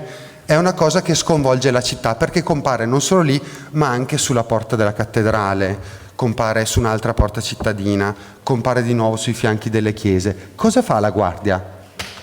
disegna su un pezzo di carta con un carboncino nero questa cosa, la manda al capitano a città che, terrorizzato, a sua volta la invia all'alta magistratura che si occupa di crimini di lesa maestà e in generale di crimini politici, cioè il Consiglio dei 10 o di 10.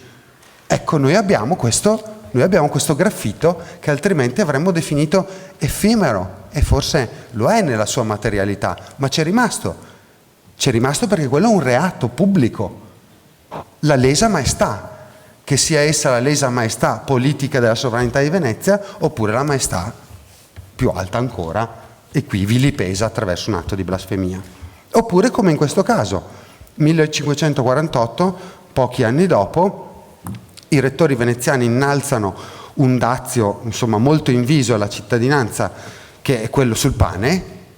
È chiaro che il pane è la prima fonte di sostentamento per la città e quindi alzare le tasse su questo bene di consumo diventa fronte e agone di dissenso, e la cittadinanza, anzi Pasquino in persona, affigge, Pasquino l'autore ovviamente effimero per antonomasia, affiggono su tutte le pareti e le porte di cosa? Del palazzo pubblico, del Broletto, dove stanno a dormire il podestà e il capitano e hanno le loro curie, la curia pretoria e la cancelleria prefettizia, che ognuno ha il nome al gran diavolo date, e con questo le armi immanpigliate, cioè diamo avvio a una ribellione, il podestà con i deputati a pezzi li tagliati, se voliti ussir de fame, stenti e altri crudelitate.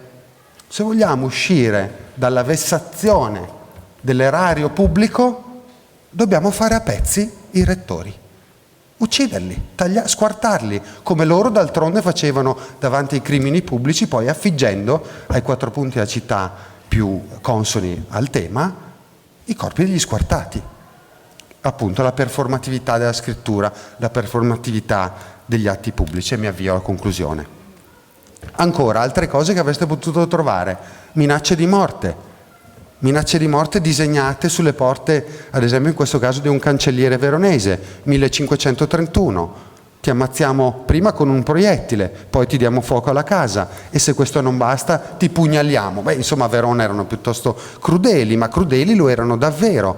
A Verona ancora oggi c'è una pietra, un oggetto che rappresenta proprio la tortura del vilipendio, del vituperio, che è il capitello, la berlina in Piazza delle Erbe, ancora con le sue catene, così come a Padova, nel Palazzo della Ragione, c'è una pietra che a sua volta parla, perché la pietra del vituperio dice: questa è la pietra del vituperio. O le porte dei negozi, ancora a Verona, le insegna lo Scorpione, olio dei scorpioni del Mattioli è perfettissimo. No, nota celeberrima farmacia, luogo pubblico per antonomasia dello scambio delle informazioni a livello pubblico in età moderna, come ha studiato Filippo De Vivo.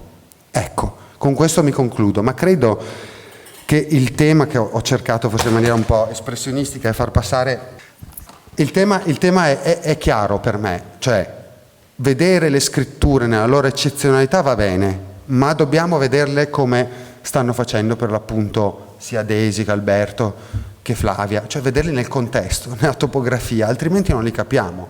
Ma anche, insomma, lo stesso discorso anche per Graffiti, non li capiamo, sono muti, ma possono parlare ulteriormente se li facciamo dialogare in maniera perfettissima, come l'olio dei scorpioni del Mattioli, con le fonti archivistiche. Vi ringrazio con un'immagine da San Zeno.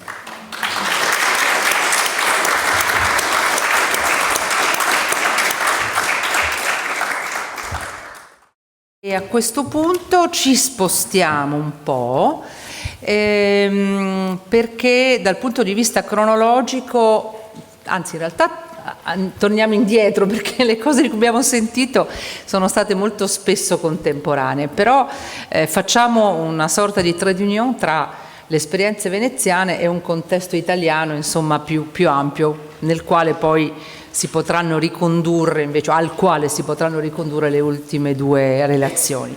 E passo allora la parola volentieri a Marco Albertoni, che è assegnista di ricerca all'Università Gabriele D'Annunzio di Chieti Pescara nel progetto URC, il titolo del suo intervento è Fonti prigioniere, lo vedete, i graffiti delle carceri veneziane nel panorama italiano di età moderna, XV-XIX secolo. Prego Marco. Grazie professoressa Giové, grazie agli organizzatori e alle organizzatrici di questo incontro, sono molto felice di essere qui, grazie all'Ateneo Veneto che ci ospita. Leggo il mio intervento perché altrimenti non ci sarà modo di rispettare i canonici 20 minuti. Beh, ci sono io che mai aiuto da questo allora, punto di vista. Nell'ampio e diversificato panorama dei cosiddetti graffiti storici, quelli prodotti all'interno delle carceri rappresentano una tipologia a sé stante per più ragioni. Essi mostrano infatti alcune caratteristiche che li rendono da un lato atipici rispetto a tutti gli altri, dall'altro tipici e quindi facilmente sottoponibili a indagini comparative di ampio respiro. Se tutti gli altri tipi di graffiti storici la scelta del punto esatto sul quale scrivere ha spesso un significato che può essere interpretato, i graffiti carcerari sono, al pari di chi li produce, evidentemente vincolati nello spazio e limitati nella visibilità. Ciononostante, sono questi stessi limiti e le particolari condizioni di privazione dei detenuti che, pur tenendo conto delle differenze di ogni singolo contesto storico e istituzionale, rendono paragonabili i graffiti carcerari, andando oltre sia la prospettiva dello studio del singolo graffito e della storia del suo, e anche della storia del suo autore, ma anche, volendo, andando oltre lo studio del singolo contesto carcerario, quindi poter fare dei paragoni di più ampio respiro. Registrando identità, messaggi, invocazioni, proteste, lamenti, racconti, versi poetici, figure o simboli lasciati dai detenuti, talvolta utilizzando punte acuminate, altre nerofumo, carboncini o colori, e seguendo singole storie oppure paragonando interi contesti, è possibile aprire traiettorie di studio varie. Non solo storia della giustizia e dei regimi detentivi, ma anche storia delle emozioni, storia degli edifici e del loro impiego, anche perché è noto che solo una piccola parte degli edifici nascono come carceri, altri vengono utilizzati come carceri, no? Storia dei culti e della devozione, studio dei sistemi di comunicazione intracarcerari, presenza degli stranieri, storia delle lingue, dei dialetti, dell'alfabetizzazione, storia sociale e culturale, nonché di un immaginario reso particolarmente interessante dalla specifica condizione di privazione dei carcerati. Sono queste le prospettive che attraverso un censimento, un esteso censimento, vorrebbe incoraggiare il progetto Screnim, il sogno della libertà, scrivere in reclusione nella prima età moderna, XV-XIX secolo, finanziato dal Ministero dell'Università come estensione del più ampio IRC Graffiti Writing on the Margins. Screnim è un progetto che ha iniziato a lavorare nel 2023 e che porterà avanti i propri scopi fino al 2027. Le prime indagini hanno individuato tra i 140 e i 150 siti, numero che ovviamente continua poi a crescere nel tempo man mano che passano i mesi, che sono ex prigioni che si trovavano in ogni angolo del territorio italiano e che conservano spesso un patrimonio di graffiti rilevantissimo per quantità e qualità. Seguirà poi una seconda fase relativa all'Ottocento in cui indagheremo anche i graffiti dei manicomi quali altri luoghi di reclusione da approfondire. Quello dei graffiti carcerari, benché appaia oggi un argomento di ricerca in ascesa, si registrano ad esempio diversi progetti di dottorato e varie iniziative divulgative e di musealizzazione di contesti che conservano questi graffiti, non gode ancora di una solida e ampia tradizione di studi, fatto salvo un caso e poco altro che citiamo come esempio. Stiamo naturalmente parlando dell'Osteri, delle prigioni dell'Inquisizione spagnola di Palazzo Chiaromonte a Palermo, che in moltissimi conoscono grazie sia all'oggettiva rilevanza e ricchezza del contesto, sia grazie all'agribia di una serie di studiose come Giovanna Fiume, Rita Foti, Mercedes García Renal e vari altri che hanno avuto la costanza e la bravura di dare risalto al patrimonio dell'Osteri e elevare a indagini di rango scientifico quelle che erano state le prime riscoperte di queste testimonianze compiute dal famoso etnologo siciliano Giuseppe Pitrè e più tardi offerte al grande pubblico dalla rilettura di Sciascia.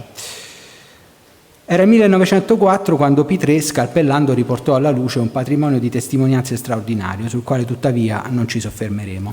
Vale però la pena ricordare e notare che siamo a una manciata d'anni dalla prima vera indagine dettagliata su delle tracce lasciate da detenuti e in minima parte da detenute. In questo caso parliamo di tracce torinesi e ottocentesche, e la ricerca è quella di Cesare Lombroso, I palinsesti del carcere, editi nel 1888.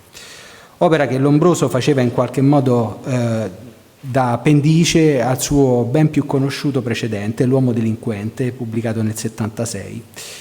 Indagini che, dietro la spinta dell'ossessione classificatoria positivista, coi palinsesti del carcere, va notato, siamo a solo 3 anni dalla prima traduzione italiana dell'origine della specie di Darwin, erano degenerate nelle indagini sulle tracce visibili dell'atavismo e della devianza degli esseri umani. L'errore marchiano di impostazione dei palinsesti lombrosiani finì in qualche modo, superata la stagione positivista, per adulterare a lungo l'intero contenuto dell'opera e forse persino il recupero di quella parte di valide testimonianze che c'è nelle fonti, graffiti, tatuaggi, disegni raccolte da Lombroso. Di che cosa potevano essere spia o fonti quelle iscrizioni e quei disegni? Non certo di una semiologia della devianza, ma di sicuro di molte altre informazioni storiche ancora oggi poco o per nulla sfruttate, nonostante appaiano di fondamentale importanza, soprattutto se l'analisi si amplia con una gittata geograficamente, cronologicamente più ampia, come stiamo cercando di fare con Screnim. A un anno esatto dal suo inizio il progetto è riuscito a compiere sopralluoghi e campagne fotografiche in oltre 40 ex prigioni che conservano graffiti storici. Di queste, per più ragioni, quelle che hanno caratteristiche tali da renderli paragonabili per rilevanza al caso dell'Osteria di Palermo sono alcune, vi mostro qui qualche altra immagine rappresentativa. E questa supposta equivalenza è data certamente dalla quantità di graffiti, ma anche dalla varietà, dalla longevità e dalla ricchezza informativa degli stessi. Qui dunque, tra i siti finora ispezionati di assoluta centralità sono le note prigioni di Palazzo Ducale di Venezia, in particolare i Pozzi e le prigioni nuove, e benché qui non ne parleremo, la Torre Sella, prigione riservata a detenuti eccellenti, soprattutto nobili. Qui dunque presenteremo qualcosa che viene dalle prigioni più dure, i Pozzi e le prigioni nuove, queste ultime attive a partire dalla fine del Cinquecento, iniziano a essere pienamente attive dagli inizi del Seicento, ma non prima di aver ricordato che la storia delle carceri di Venezia è una storia complessa, articolata, particolarmente lunga, che non si esaurisce ai soli Pozzi, Piombi, Torre Sella e prigioni nuove, come ormai dimostrato da una copiosa storiografia, Scarabello, Franzò e vari altri. Non ci sarà tempo di parlare qui nel dettaglio di tutto questo, basti solo ricordare che anche se le prime attestazioni di graffiti carcerari veneziani sono quattrocentesche, alcune delle celle di Palazzo Ducale sono state tali almeno dal 200. Quelli che si vedono oggi nei camerotti sono centinaia di graffiti che includono iscrizioni con nomi, lamenti, racconti, simboli e disegni, tutti di vario formato e per lo più in volgare. Affollano soprattutto le volte delle celle. Possiamo peraltro immaginare che altre centinaia, se non migliaia, di testimonianze graffite siano andate perse per sempre. Le celle erano infatti completamente ricoperte da rivestimenti fatti di assi in legno che venivano poi di tanto in tanto sostituite perché marcivano ed erano ricettacolo di insetti fino ad essere definitivamente rimosse. Ecco, questo è come trovate la maggior parte delle celle oggi, appunto per evitare rischi di incendi e quant'altro, assi sulle quali appunto c'erano senza dubbio molti graffiti. Finire a scrivere graffiti in carcere nella Venezia d'età moderna non era difficile. Come sappiamo, la Serenissima aveva tanti organi che potevano ordinare la detenzione. Tra questi, solo per citarne alcuni, il Consiglio dei 10, gli Inquisitori di Stato, la Quarantia Criminal, la Ogaria, i provveditori alle beccherie, i signori di notte al Criminal, i savi all'eresia, gli esecutori contro la bestemmia, eccetera, eccetera. Vale a dire che, benché alcune delle celle furono per determinati periodi riservate a specifiche categorie di prigionieri, nelle carceri di Palazzo Ducale non c'era una gestione centralizzata a livello istituzionale. Del resto era un'articolazione proverbialmente complessa quella della Serenissima, complessità che si riflette inevitabilmente nelle carte d'archivio, rendendo piuttosto laboriosa, va detto, una ricerca che voglia partire da un nome individuato in un graffito per provare a ricostruirne la vicenda. Fanno eccezione però alcuni casi in cui il compito è agevolato dal fatto che sono gli stessi autori dei graffiti a indirizzarci. Qui vediamo qualche immagine in cui vengono nominati gli avogadori, il Consiglio dei 10, gli esecutori contro la bestemmia. Dopodiché va anche tenuto conto che il graffito carcerario non è necessariamente o esclusivamente fonte utile alla storia della criminalità e della giustizia, ma può esserlo al contempo di varie discipline umanistiche, come cercherò di mostrare nelle prossime slide. Per fare un primo esempio, in un graffito molto suggestivo leggiamo «Viva Andrea Tardivello, Orese da Padova, buon compagno. Non posso tornare in Drio, ma spero». Soltanto guardando al graffito sappiamo che è certamente lui, Andrea Tardivello, stesso a scrivere, cosa che ci permette, volendo appunto, di metterci in cerca del processo in archivio. Ci dice che viene da Padova, altro elemento che ci può suggerire qualche ulteriore pista archivistica da seguire anche fuori da Venezia. Ci informa che è un orefice, orese dal veneto orefese, come attestato nel tesoro della lingua italiana delle origini, e che forse nel momento in cui scrive, siamo nella seconda metà del Cinquecento, prima dell'istituzione delle prigioni nuove, è in attesa di giudizio. Lo si dedurrebbe dal fatto che dal messaggio che lascia sembra che sia consapevole di aver commesso qualcosa di sbagliato, non posso tornare in Drio, ma che spera. In cosa? Forse in un esito positivo e clemente della sentenza. Torna utile ricordare infatti che in età moderna era molto comune trovarsi in carcere, in custodia e non necessariamente per scontare una pena. Dopodiché c'è un volto e potremmo immaginare, pur non potendo esserne certi, che si tratti di una sorta di autoritratto.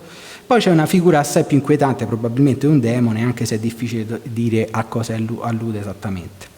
In ultimo, nel graffito di Tardivello troviamo alcune altre espressioni che si leggono anche in altri contesti, che sarà poi interessante paragonare in maniera più approfondita. Per esempio l'espressione buon compagno, non ci siamo messi d'accordo, è uscita fuori prima, appunto, che ricorre spesso nei lazzaretti, come si apprende dalle ricerche pubblicate da Francesca Malagnini. Va notato che quello di Tardivello è peraltro un graffito che è conosciuto fuori dalle prigioni e oggetto di attenzione almeno dalla fine del Settecento. Lo vediamo infatti riprodotto in un'acquatinta che fa parte di un ciclo di 8 rami di Giovanni Maria De Pian sul disegno di Francesco Galimberti, datato 1797. Siamo proprio nei mesi della municipalità provvisoria e dunque anche della critica feroce dei municipalisti, ai quali aderì lo stesso De Pian, alla tirannide dell'Ancien Régime, macchiatesi per secoli di efferatezze e arbitri. Nella lettura politica di quel momento le prigioni veneziane ne erano uno dei simboli più evidenti e la sofferenza che trapelava dai graffiti dei prigionieri d'antico regime l'inconfutabile testimonianza. Va detto che l'opera di De Pian era sì suggestiva e con un fondo di verità storica alla base, ma distorta da una narrazione forzata e strumentale, perché in parte inventata. Dalla stessa immagine e dalla didascalia che la accompagna leggiamo che l'autore del graffito sarebbe morto di stenti tra le braccia del fratello mentre lasciava un secondo suggestivo graffito: Odie mi, crastibi, oggi a me, domani a te. Ricostruzione dunque strumentale e forzata, ma non per questo da ignorare, anzi è essa stessa una fonte iconografica e narrativa di seconda mano che la fonte primaria, il graffito, ha prodotto. Tuttavia da soppesare facendo la tara di quanto appena detto. Senza contare che, a parte De Pian, la testimonianza lasciata sulle pareti da Andrea Tardivello la ritroviamo trascritta e pubblicata in varie opere ottocentesche di altri che la videro, da Francesco Zanotto a Fabio Mutinelli, che per poi essere ripresa in altre ricostruzioni storiche, tra cui alcune belle righe appunto del libro che hanno pubblicato Alberto Tosofei e Desi Marangon, I graffiti di Venezia. Un altro interessante paragone richiama la funzione del carcere non punitivo, ma come custodia in attesa di giudizio. All'interno dell'ex latrina delle prigioni dell'Osteri di Palermo, lo utilizzo come paragone con Venezia, troviamo un graffito suggestivo. È collocato all'imbocco del canale di scarico della toilette in un punto particolarmente nascosto. Il messaggio è di una sola parola, nega. si tratta con tutta evidenza di una raccomandazione che un carcerato voleva dare a chi, dopo di lui, si sarebbe trovato detenuto nel carcere, perciò non a una persona precisa, ma a una persona qualunque in una condizione precisa. Questo messaggio rappresentava un suggerimento ai detenuti in attesa di giudizio sulla migliore strategia difensiva da adottare per provare ad ottenere una pena più lieve o addirittura una assoluzione. Insomma, a prescindere dalla reale colpevolezza, la regola aurea era negare tutto anziché provare a discolparsi. Similmente a Venezia un graffito di tale Johannes Baptista Cortellarius consiglia: un parlare poco ed un negare pronto ed un pensare al fine può dar la vita a noi altri meschini. 1605. Anche in questo caso sembra trattarsi di una raccomandazione che lo scrivente offre ad altri detenuti futuri. Un tema questo che ci mostra come in qualche modo esistesse anche una forma di comunicazione intracarceraria, argomento del resto sul quale qualche parola è già stata spesa per altri contesti d'età moderna fuori dalla penisola. È stato già richiamato Antonio Castillo Gomez nel libro Entre la pluma e la pared, poi è stato tradotto in più lingue anche in italiano. A parte ciò, si noti che si tratta di una testimonianza che anche in questo caso troviamo trascritta in vari lavori di autori ottocenteschi, ancora Francesco Zanotto, poi Fabio Mutinelli, anticipati però da un nome ben più celebre, Lord Byron, che è stato già richiamato, che ebbe modo evidentemente di trascrivere alcuni dei graffiti delle prigioni di Venezia nel suo Viaggio in Italia, pubblicato nel 1818. Anche queste sono testimonianze assai utili che non possono essere considerate minutaglie da eruditi, soprattutto perché offrono la possibilità, in certi casi, di rileggere graffiti o parte di essi che nei secoli successivi alle prime trascrizioni si sono andati cancellando e deteriorando, limitando oggi la possibilità di interpretarli correttamente. Ora, di singoli casi appassionanti, tra le centinaia di testimonianze che si trovano graffite in queste celle, se ne potrebbero approfondire diversi. E qualcosa di importante è già stato fatto. Penso ad esempio all'attribuzione di queste successive raffigurazioni di una Madonna col Bambino, di San Sebastiano, di San Rocco e di altre figure cristiane al frescante coneglianese Riccardo Perucolo, eretico inquisito e imprigionato una prima volta nel 49 e poi una seconda nel 68, in cui fu mandato a rogo sulla piazza di Conegliano. Le ricerche di Gian Domenico Romanelli hanno mostrato che, nonostante manchi la firma, fu Perucolo a realizzare questi graffiti, offrendosi, ne parla lui stesso in una supplica, di impreziosire con quella che potrebbe essere considerata un'opera rimasta abbozzata la sua cella, la quale doveva divenire, per decisione delle istituzioni, infermeria dei detenuti. Del resto, è interessante notare, a proposito di storia della devozione testimoniata dai graffiti, che le raffigurazioni e invocazioni ai sofferenti San Sebastiano, San Rocco e ovviamente a Gesù sulla croce sono piuttosto tipiche e ricorrenti nei graffiti di varie altre prigioni italiane d'età moderna. Questo è qualche suggestivo esempio che viene di nuovo dall'Osteri di Palermo. Nel poco tempo che mi resta vorrei mettere in luce un'altra interessante suggestione emersa da un primo parallelismo con i graffiti di altri contesti.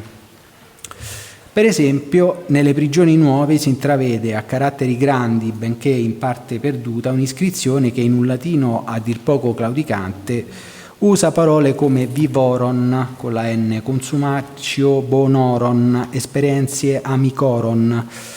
Oltre al fatto che è facile intuire che questi oron altro non siano che storpiature del genitivo plurale maschile latino orum, è interessante notare che si tratta di un detto che in simili varianti e con non meno visibili errori causati dalle scarse competenze degli scriventi ho trovato più volte in altre carceri, come potete vedere da queste altre immagini. La versione corretta, che recita carcer est sepultura vivorum consumtio bonorum consolatio inimicorum et experientie amicorum, la ritroviamo in alcuni trattati di criminalistica d'età moderna, tra cui uno dell'arcinoto Prospero Farinacci.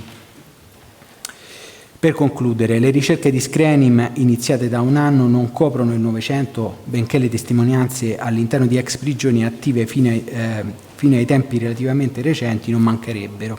E lo stesso varrebbe anche, almeno fino agli anni 20 del Novecento, anche per le prigioni di Venezia, con testimonianze graffite oltre che documentali che ce lo dimostrano.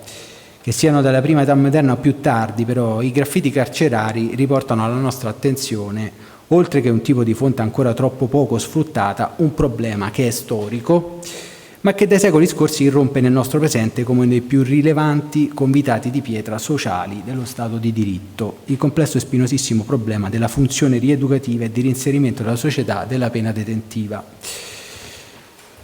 La prigione fu ieri e forse anche oggi luogo di sofferenza non solo per i detenuti, ma persino per chi si trovava dall'altra parte delle sbarre, come testimonia ad esempio il graffito, col quale telegraficamente chiudo, lasciato nei camerotti da un carceriere, Marco Antonio Barbotto, che nel 1561 testimoniava di essere ivi alla guardia, con promessa di non far mai più questo mestiere. Grazie.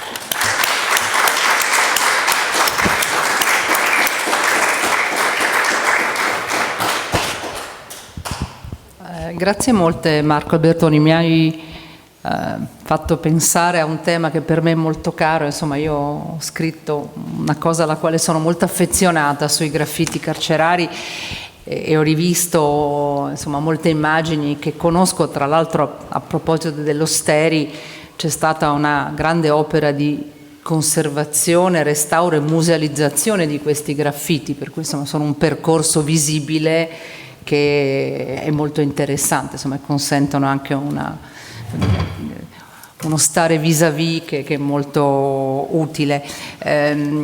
Penso anche a un altro discorso, quando pensiamo alle carceri, ma è una cosa che è stata detta adesso, ma anche forse in qualche passaggio precedente, non dobbiamo pensare solo a luoghi strutturati come certo. le carceri ovviamente veneziane, con tutte le loro divisioni, insomma, nella discesa negli inferi che prevedevano a seconda dei detenuti, ma anche a luoghi che sono diventati carceri, per esempio i bastioni o i fari di molte città, anche ovviamente non solo italiane, sono un fenomeno anche molto studiato in Francia, per esempio, dove c'è stata una grande attenzione proprio sulle prigioni di età moderna e dove si trovano testimonianze straordinarie, insomma, penso alla Rochelle solo perché la conosco come situazione, ma insomma ce ne sono moltissime. Quindi. E l'altra cosa interessante mi sembra di poter cogliere, ma cosa insomma, chiara credo a tutti, è questa sorta di andata e ritorno con le fonti archivistiche, no? Perché prima Enrico ha fatto un percorso all'inverso, no? E le due cose, le due fonti, le fonti lasciate dai graffiti, comunque li vogliamo chiamare, e le fonti archivistiche, insomma è chiaro che devono parlarsi e integrarsi, quindi grazie molte davvero.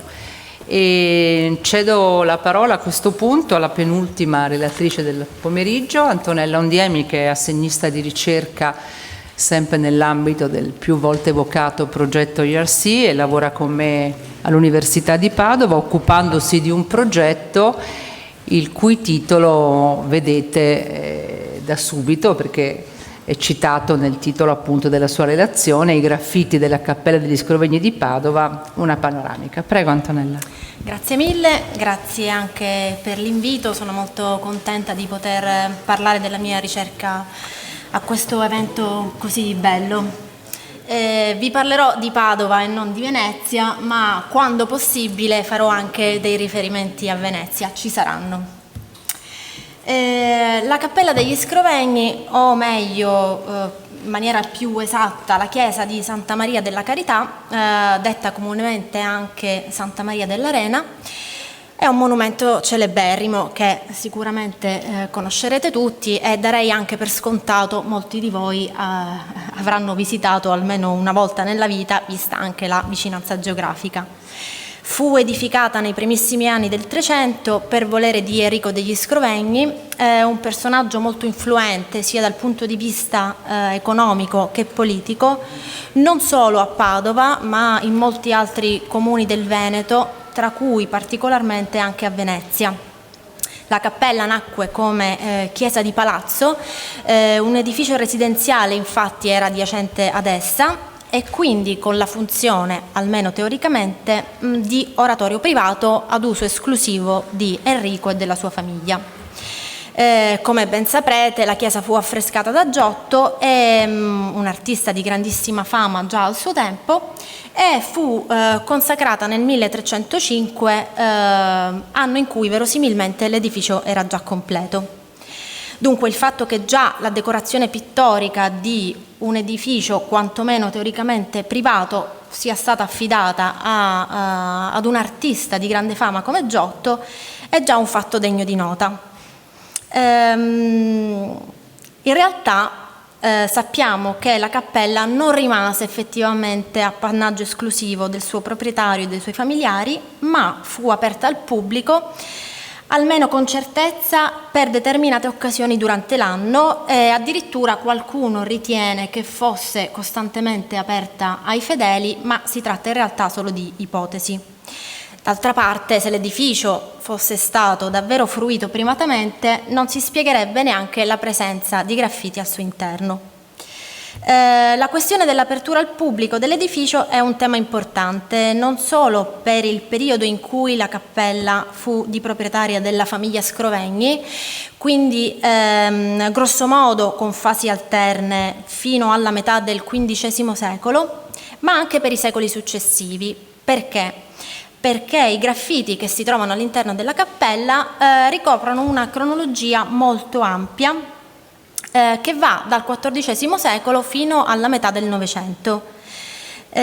Dunque, per questo arco cronologico estremamente ampio, i visitatori ebbero la possibilità, in qualche modo, sicuramente con delle soluzioni di continuità e con alcuni periodi di eccezioni, di ammirare gli affreschi di Giotto e qualcuno anche di lasciare la traccia scritta della propria presenza. Vi do ancora qualche dato storico che sottolinea peraltro come le sorti della cappella furono legate alla città di Venezia. Nel 1475 l'intera proprietà dell'arena fu acquistata da una delle più illustri famiglie veneziane, la famiglia Foscari, che mantenne la proprietà molto a lungo, fino al primo trentennio dell'Ottocento, per poi passare nelle mani di un'ulteriore illustre famiglia veneziana, quella dei Gradenigo. La proprietà di questi ultimi in realtà fu abbastanza breve, perché nel 1880 la cappella, solo la cappella, perché nel frattempo il palazzo residenziale era già stato demolito, fu acquistata dal comune di Padova.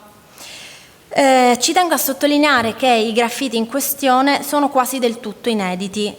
Sembra impossibile, considerando che sulla cappella degli Scrovegni siano stati versati fiumi e fiumi di inchiostro, che l'edificio sia stato studiato in lungo e in largo, concentrandosi soprattutto su Giotto e proprio sugli affreschi.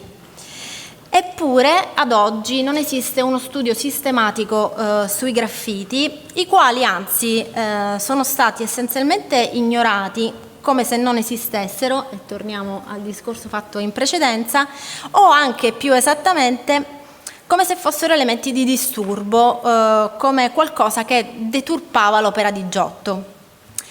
Vi preciso che si tratta di una ricerca ancora in corso, quindi sono ben lontana dal poter trarre delle conclusioni, per cui oggi vi farò una presentazione generale, una vera e propria panoramica. La maggior parte dei graffiti presenti all'interno della cappella è incisa a sgraffio sull'intonaco e si trova lungo le pareti nord e sud della navata, nella controfacciata e in parte dell'arco trionfale, come potete vedere dall'immagine. Nello specifico, i graffiti si concentrano sul registro inferiore degli affreschi, nel cosiddetto zoccolo, occupato dai pannelli monocromi raffiguranti vizi nella parete nord e virtù nella parete sud, intervallati da pannelli che riproducono marmi di differenti colori e tipologie. Per fare un riferimento a Venezia, Chiara Frugoni, che è un'importante storica dell'arte, ha riscontrato una certa affinità tra i marmi policromi della Cappella degli Scrovegni, i finti marmi policromi della Cappella degli Scrovegni e i marmi policromi della Basilica Marciana, in particolar modo all'esterno, nell'area, per intenderci, in cui ci sono i tetrarchi. Quindi è possibile che Giotto si sia ispirato per l'appunto ai marmi della Basilica di San Marco per riprodurre i suoi. Nella navata si trovano anche altre testimonianze incise a sgraffio su altri supporti. Sugli stalli in legno addossati alle pareti nord, sud e in controfacciata, sugli elementi marmorei dell'arredo liturgico, quindi altari, parapetti e balaustre, che si trovano a circa 1/3 della navata su entrambi i lati. Ci sono anche altri graffiti in numero minore realizzati con altre tecniche esecutive, ad esempio con l'impiego di sanguigna, di carboncino e di lapis, ormai più o meno visibili nelle varie superfici che vi ho già menzionato. Oltre alla navata ho rilevato un numero minore di graffiti nella zona del presbiterio e dell'abside. Si tratta anche in questo caso essenzialmente di iscrizioni a sgraffio presenti sugli stelli lignei ancora una volta su entrambi i lati del presbiterio e sulla parte posteriore dell'altare maggiore, quindi su marmo ancora una volta. In maniera molto semplicistica i graffiti presenti in cappella possono essere incasellati in 2 macrocategorie molto note, quella dei graffiti alfabetici, quella dei graffiti figurativi, ma a queste 2, se vogliamo, possiamo aggiungere anche una terza macrocategoria costituita dai segni di sgraffio. Partirei proprio da quest'ultima, che tra l'altro si riallaccia alla questione che facevamo precedentemente sull'atto vandalico o invece sull'interazione con l'opera d'arte, illustrandovi alcuni esempi. Sostanzialmente sugli affreschi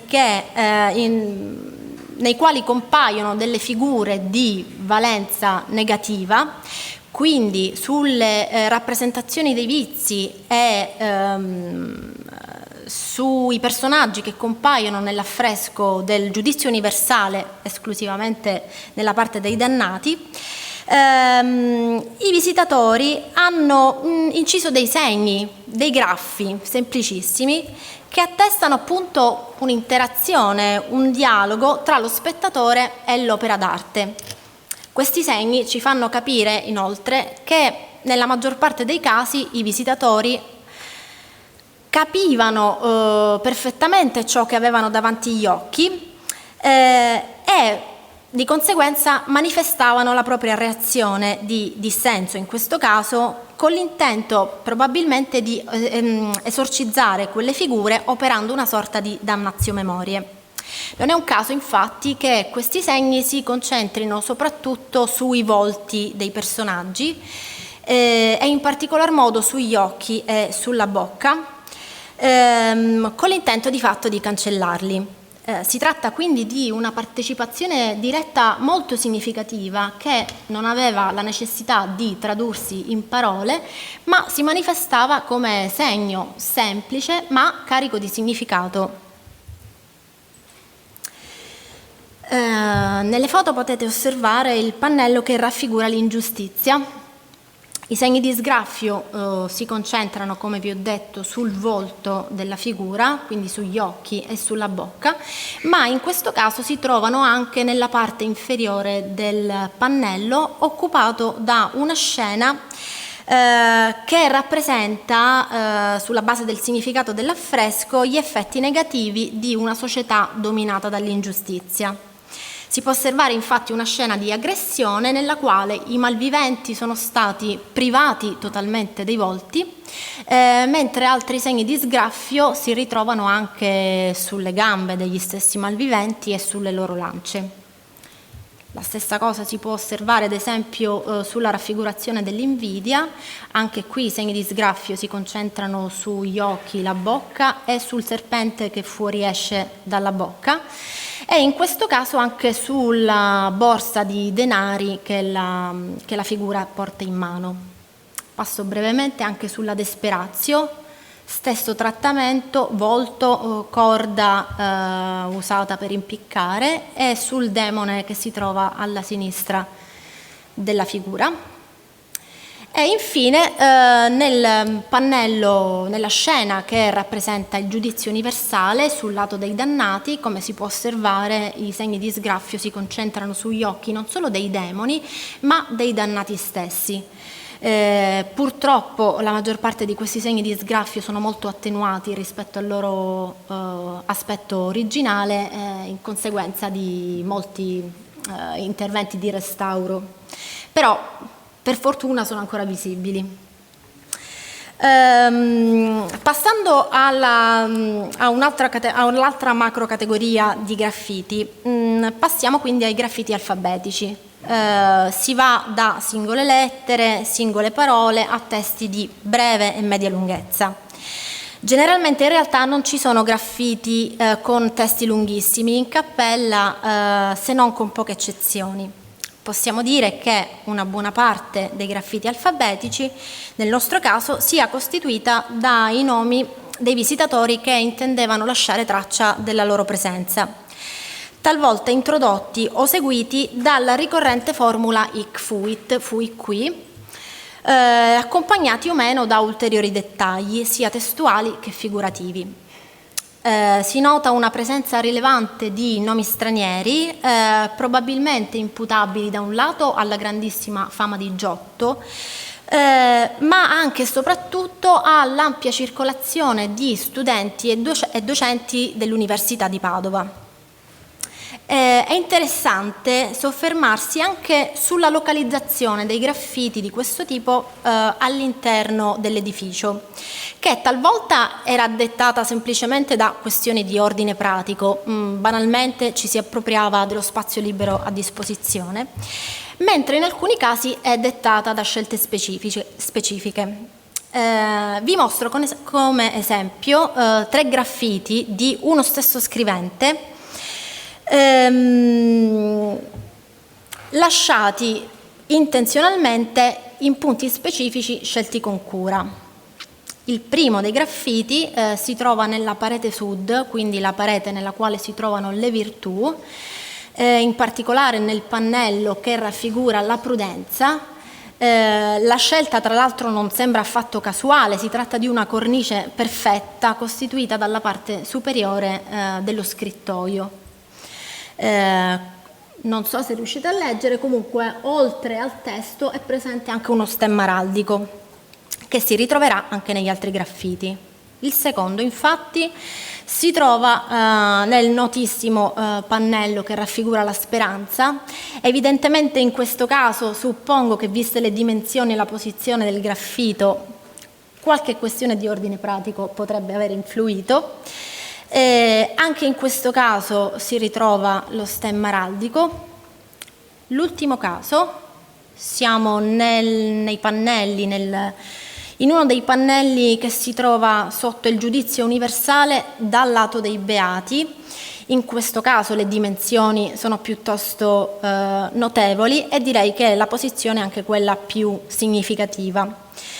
Quindi si potrebbe supporre, così azzardando un'ipotesi, che Finaldus, lo scrivente, forse non l'avevo detto finora, ma il nome compare in tutti i graffiti, abbia scelto probabilmente di localizzare la propria presenza all'interno della cappella, forse indicando le virtù delle quali era dotato, quindi la prudenza e la speranza, e quindi di meritare infine un posto tra i beati.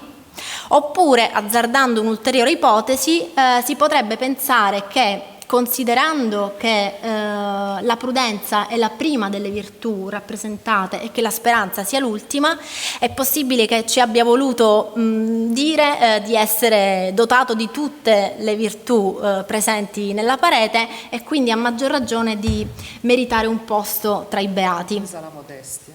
Esatto. Beh, già si nota, diciamo, dall'aspetto dei graffiti già si nota, ecco. Rimango brevemente sul pannello della speranza mostrato poc'anzi, nel quale compare, tra gli altri, uno dei pochissimi graffiti editi.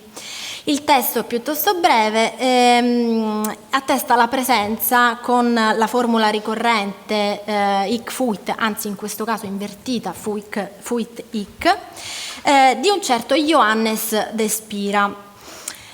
Ecco, nell'articolo pubblicato da Luisa Miglio e Carlo Tedeschi, nel quale si parla di questo graffito, si paventa che il personaggio in questione potrebbe essere identificato con il noto tipografo tedesco che introdusse la stampa a caratteri mobili a Venezia nel XV secolo.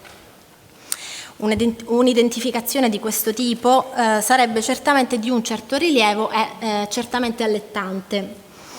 In verità ho pensato di mostrarvi questo graffito non tanto perché abbia accertato l'identificazione di Johannes con Giovanni da Spira, cosa che non è ancora avvenuta, quanto per mettere in rilievo come l'identificazione degli scriventi dei graffiti sia un problema non da poco, che richiede assoluta cautela e che porta anche a pochissimi risultati.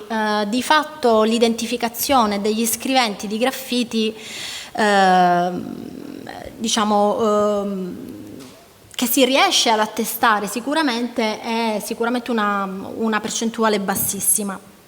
Per tornare comunque a Giovanni da Spira, sto ancora conducendo tutte le ricerche del caso, quindi non ho ancora una soluzione da dare, però vi porto un esempio simpatico. Già ad un primo stadio della ricerca mi è capitato di trovare un omonimo, quindi un altro Johannes de Spira, che svolgeva a sua volta la professione di tipografo a Venezia nel XV secolo. Quindi diciamo che occorre un po' di cautela e non è detto neanche che si arrivi ad una risposta definitiva. Ecco. L'ultima categoria di graffiti è quella dei graffiti figurativi. In cappella ce ne sono parecchi, alcuni sono associabili a graffiti alfabetici, mentre molti altri sono indipendenti. Sono presenti molte figure umane, declinate in vario modo, stemmi araldici, alcuni animali, soprattutto cavalli, e simboli di vario tipo. Oggi, visto il contesto in cui ci troviamo, non potevo esimermi dal mostrarvi alcuni graffiti, 4 per l'esattezza, che raffigurano delle gondole, incise a sgraffio sugli stalli lignei del presbiterio. Scusatemi per le immagini, ho cercato di renderle il più visibili possibili. 2 delle gondole sono contigue nello stesso pannello, come potete osservare, e sembrano riconducibili alla stessa mano. Sono riconoscibili grazie alla presenza del tipico ferro di prua, in questo caso costituito da 3 denti, e dalla presenza del felce, ovvero la copertura che teneva a riparo i passeggeri, in entrambi i casi decorato su 3 lati. I gondolieri indossano dei cappelli piumati e sembra peraltro che l'ultimo gondoliere sulla destra stia gettando in acqua delle reti da pesca, quindi verosimilmente si tratterebbe di una scena di pesca. Questo è il dettaglio della prima gondola e questo della seconda. Le competenze artistiche, diciamo, dell'autore non erano altissime, ma sicuramente ha reso l'idea. Peraltro all'interno dei felsi, in entrambi i casi, è visibile la presenza di un passeggero. In un altro pannello, sempre degli stalli, si può osservare una terza gondola con caratteristiche più o meno simili alle precedenti, ma con alcune differenze. In questo caso, ad esempio, il ferro da prua è costituito da 6 denti, come vorrebbe la tradizione, il felce appare anche meno decorato. Sembra anche che dall'apertura del felce fuoriescano delle tende svolazzanti. Anche in questo caso uno dei gondolieri indossa un copricapo piumato. L'ultima gondola vi segnalo la presenza di stemmi araldici al di sotto della gondola e a sinistra. Non li ho segnati perché in questo caso diciamo, non erano strettamente inerenti a quello che vi voglio mostrare, che probabilmente sono strettamente legati al graffito in questione e che comunque dovrò cercare di associare. L'ultima delle gondole, scusate davvero per la foto di qualità pessima, ma è pessimo anche lo stato di conservazione del pannello, è forse la più interessante perché vi si può osservare una scena di caccia, Oltre infatti alla presenza dei 2 gondolieri ai lati dell'imbarcazione, è presente un terzo personaggio sulla sommità del Felse che imbraccia un fucile dal quale è possibile osservare anche le tracce dello scoppio e della polvere da sparo, e sulla stessa traiettoria è visibile anche un animale poco identificabile. Anche in questo caso il ferro da prua è costituito da 6 ferri e i gondolieri presentano sempre lo stesso copricapo piumato. Non ho avuto grande modo di indagare ulteriormente, anche perché suppongo che questi graffiti un po' esulino dalla cronologia del mio studio. Suppongo però che si possano attribuire, direi verosimilmente, al XVII secolo. Se qualcuno di voi dovesse avere ulteriori indicazioni per favorirne la datazione, è ben accetto, ecco. Chiuderei qui e vi ringrazio per l'attenzione.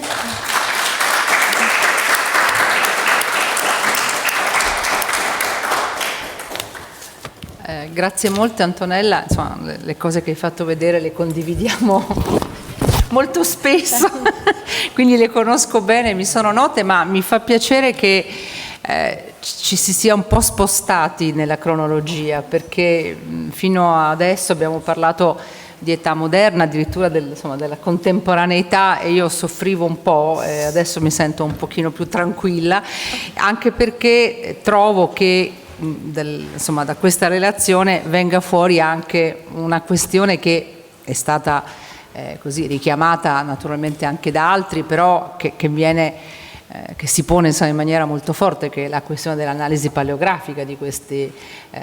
Tu sai cosa penso di Johannes de Spira, insomma, l'abbiamo già detto, non di lui personalmente, ma di quando possa essere stato tracciato. Infatti non ci sbilanciamo. No, io mi sono sbilanciata, ma insomma non è importante, però non dimentichiamo questo aspetto. Dal punto di vista paleografico il supporto può arrivare, insomma, anzi mi permetto di dire che dovrebbe essere determinante nell'attribuzione, insomma, non nel tuo caso specifico, invito, richiama le coscienze di tutti, insomma, questo. Grazie mille Antonella. Prego. Va. A questo punto cedo la parola all'ultima relatrice, che è Giulia Sacomani, che è dottoranda, giusto, all'Università di Verona, quindi ci spostiamo in un altro ambito veneto, da Padova passiamo a Verona, e la sua relazione, ne leggete il titolo, Onde di storia, alcune riflessioni sui graffiti della chiesa di San Bartolomeo alla Caorsa, Verona. Prego, sempre il richiamo all'orologio. Grazie. Che però faccio vedere, grazie. Grazie mille. Poco lontano dal lago di Garda, a circa 20 km procedendo in direzione ovest della città di Verona, si trova la chiesa di San Bartolomeo nel territorio denominato Caorsa, a metà strada tra i comuni di Affi e Cavaglion Veronese. La struttura, con facciata a capanna, si presenta secondo il modello ricorrente nelle cappelle romanico-campestri dei secoli XII e XIII, con un'unica navata, una copertura capriata in legno e una piccola abside rettangolare, originariamente semicircolare e modificata nel secolo XVII. Non esiste alcuna documentazione circa la costruzione dell'edificio e quindi non è possibile risalire all'anno preciso dell'inizio della fabbricazione. Ciò che è noto è che la chiesa sarebbe stata sotto la giurisdizione di privati almeno fino al 1456, quando il ricco possidente Niccolò Saibante cedette alla Santa Casa di Pietà di Verona, allora orfanatrofio, 307 appezzamenti di terreno tra la Caorsa e Affi, tra cui si pensa ci possa essere stata anche la chiesa di San Bartolomeo. Forse precedentemente essa fu nelle dipendenze dell'abbazia di San Zeno Maggiore, che fino agli inizi del secolo XIV contava vasti territori e possedimenti anche in questa zona. Gli interni presentano numerosi affreschi recentemente restaurati, che mostrano diverse rappresentazioni di San Bartolomeo e scene tratte dalla Bibbia. Gli affreschi hanno un fregio che corre lungo tutte le pareti, che fa pensare ad una sua esecuzione contemporanea o di poco posteriore alla fabbrica stessa. Si tratta di 2 interventi pittorici distinti, succedutisi a breve distanza a partire dal secolo XV. È visibile talvolta traccia di affreschi più antichi nello strato d'intonaco inferiore. La riflessione sui graffiti di questa chiesa prende avvio dall'analisi di una particolare, questi erano gli affreschi, di una particolare figura di imbarcazione rappresentata in posizione frontale o più plausibilmente posteriore, ovvero con la veduta dalla poppa, eseguita nel margine sinistro dell'affresco di San Giorgio la Principessa. Si denota nella parte inferiore dell'incisione il livello delle onde e progressivamente, risalendo verso l'alto, la struttura della carena, l'albero maestro centrale e le 2 vele di forma rettangolare. La sommità dei 3 alberi terminano a croce. La rappresentazione è sicuramente molto abbozzata, eppure ciò che si può notare è la caratteristica prospettiva, insolita e diversa dalle ricorrenti imbarcazioni presenti nei graffiti, negli affreschi, nelle miniature e nei graffiti, molto spesso realizzate usufruendo della visione di profilo laterale. È anche curioso il fatto che nei graffiti l'acqua o le onde solitamente non vengano raffigurate sulla chiglia, mentre in questo caso siano ben visibili. Anche se si tratta di un disegno costituito da limitati tratteggi e anche molto poco particolareggiato, è interessante sottolineare alcuni dettagli che appaiono rilevanti nell'analisi di questa figura, che anche se non permettono di stabilire con certezza di quale tipo di imbarcazione si tratti, permettono almeno di avanzare delle ipotesi. È utile in questo senso considerare la tipologia di scafo, che risulta ampio e di forma rotonda, oltre al numero di alberi e la tipologia di vele di forma quadrata. Questi elementi, uniti all'assenza di remi, permettono di escludere tutte quelle varietà di imbarcazione con lo scafo allungato o destinate alla pesca. Le vele quadrate, oltre ad essere il modello più antico di velatura e quello di uso più semplice, è la tipologia più rappresentata nell'iconografia a partire dalla prima metà del Trecento nelle navi di grossa portata, dopo una sorta di sparizione di questa varietà a favore di quella latina, per tutta l'epoca classica e l'Alto Medioevo, forse per la scarsità di trasporto di massa. Queste imbarcazioni venivano utilizzate per viaggi di lunga durata e con probabilità di naufragio o di cattura da parte dei pirati molto maggiore rispetto alle navi a 2 vele con la vela latina. Si tratta di una congettura sicuramente non dimostrabile e anche forse di una semplice suggestione, ma alla luce di queste caratteristiche il modello di riferimento di nave che l'esecutore potrebbe aver avuto in mente durante la realizzazione del graffito sembrerebbe molto somigliare a una caracca, che è un'imbarcazione riconoscibile dall'Alto Castello di Prora e le vele di forma quadrata, che a partire dall'inizio del 400 presenta il terzo albero, sostituendo originariamente i 2 alberi a vela latina. Le caracche erano navi da carico a 3 alberi, poi impiegate a scopi militari come incendiarie. Questa possibile identificazione è avvalorata dall'osservazione nel graffito della forma della poppa, di aspetto quasi triangolare che si allarga nella parte inferiore verso l'acqua, forse a indicare il timone, riscontrabile e simile anche nella raffigurazione di una nave da mercanzia, quella che si vede centrale in basso, riprodotta da un affresco di Giacomo Avanzi nella chiesa di San Pietro a Padova. Questo tipo di imbarcazione, che poteva subire delle modifiche strutturali a seconda delle necessità, presenta lo scafo di forma rotonda e la struttura retrostante a piramide rovesciata. Forse è proprio questa peculiare forma che potrebbe aver spinto l'artista e l'esecutore del graffito a rappresentare le navi con una prospettiva posteriore e non laterale, per renderle immediatamente più riconoscibili. Data la collocazione all'interno di un luogo sacro, il graffito potrebbe risultare una comune allusione alla chiesa come grande nave che solca il mare del mondo, o anche simbolo del viaggio della vita mortale verso l'aldilà, oppure anche un richiamo evangelico, anche se solitamente nel Nuovo Testamento i riferimenti alla navigazione sono rispetto a barche di pescatori e non vere e proprie navi.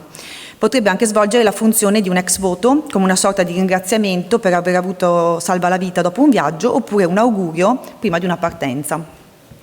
La motivazione che possa aver spinto alla realizzazione di questa particolare incisione rimane sconosciuta, ma è utile sottolineare che sia in primo piano la volontà di chi scrive di lasciare una traccia visibile della propria memoria. Le imbarcazioni sono infatti sempre state fondamentali per i paesi di lago, in cui l'unica importante via di comunicazione indispensabile e di uso quotidiano è costituito dall'acqua stessa.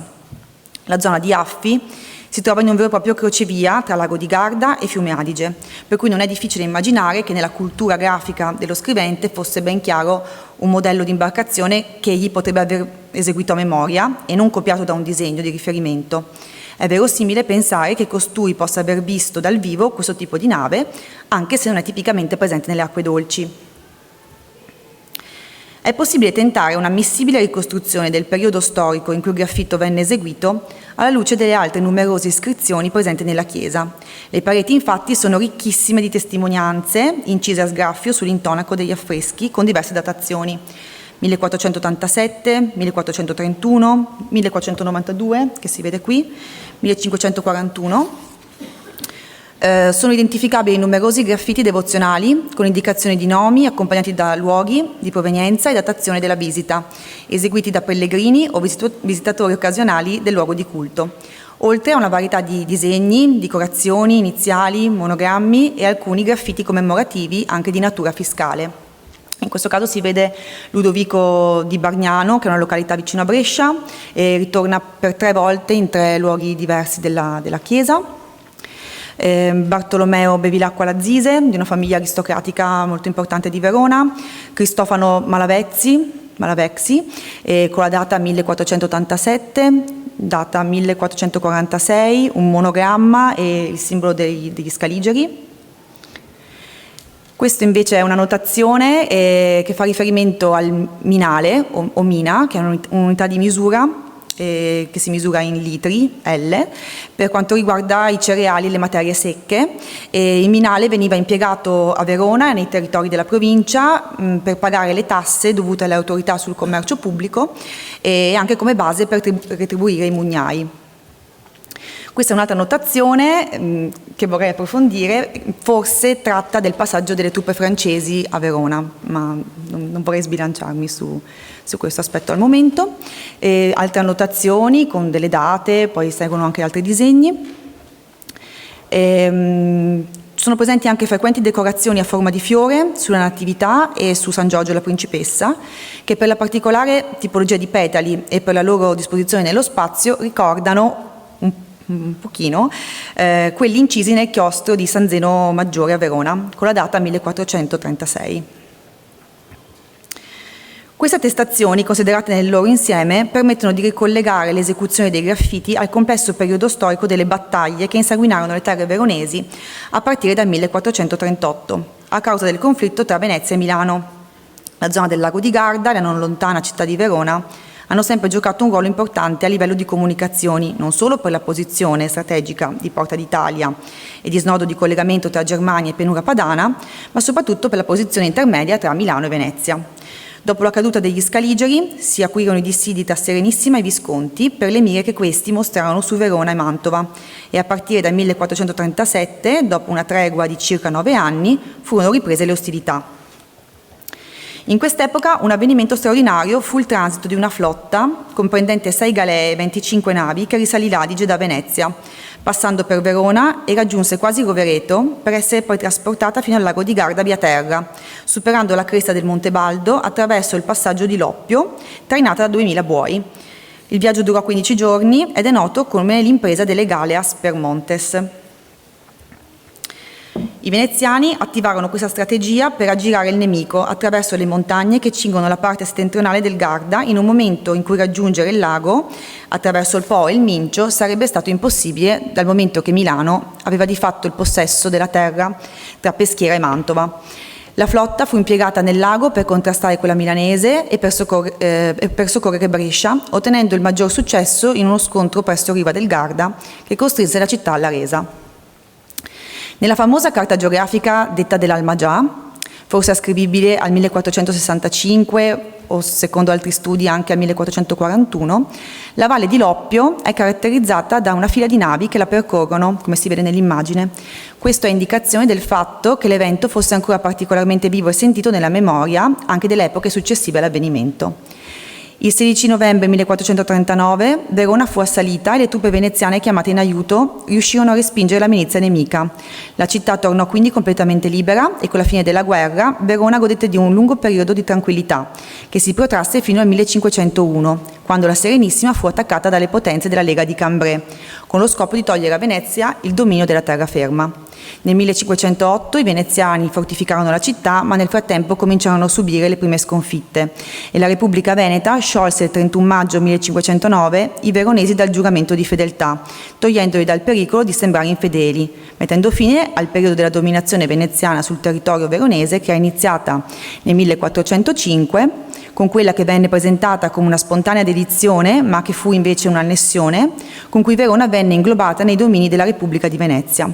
La città di Verona aveva preferito farsi proteggere mantenendo margini di autonomia al posto di combattere e perdere la propria libertà. Nei 7 anni, tra il 1509 e il 1516, in cui l'imperatore Massimiliano d'Asburgo mantenne il controllo militare di Verona, la città fu devastata da una pestilenza, una carestia e un terremoto, tutti fenomeni che vennero interpretati dal clero come la meritata punizione di Verona per aver tradito Venezia. Nel 1516 si conclusero le trattative di pace tra la Lega Santa, che vedeva Venezia alleata con i francesi contro l'impero, permettendo la restituzione dei territori della terraferma e della città di Verona alla Serenissima, inaugurando il periodo della seconda dominazione veneziana. L'episodio della spedizione navale attraverso i monti permette di rievocare un'impresa ritenuta dapprima impossibile, ma che riuscì un vero trionfo della capacità militare veneziana e contribuisce alla narrazione di un avvenimento rimasto unico nella storia. Le osservazioni sin qui emerse hanno permesso di interpretare la chiesa di San Bartolomeo, un luogo apparentemente marginale, come meta di numerosi pellegrinaggi, in un momento storico di particolare rilevanza per Verona e per la propria provincia. Rispetto alla scarsa documentazione esistente riguardo alla chiesa, queste iscrizioni spontanee, realizzate apparentemente senza premeditazione, rendono le pareti mormoranti di informazioni e acquisiscono certamente un valore ulteriore perché permettono di utilizzare una fonte inedita, inusuale per lo storico, capace di illuminare uno spaccato della società veronese del XV secolo, sfuggito alla documentazione tradizionale. Vi ringrazio per l'attenzione.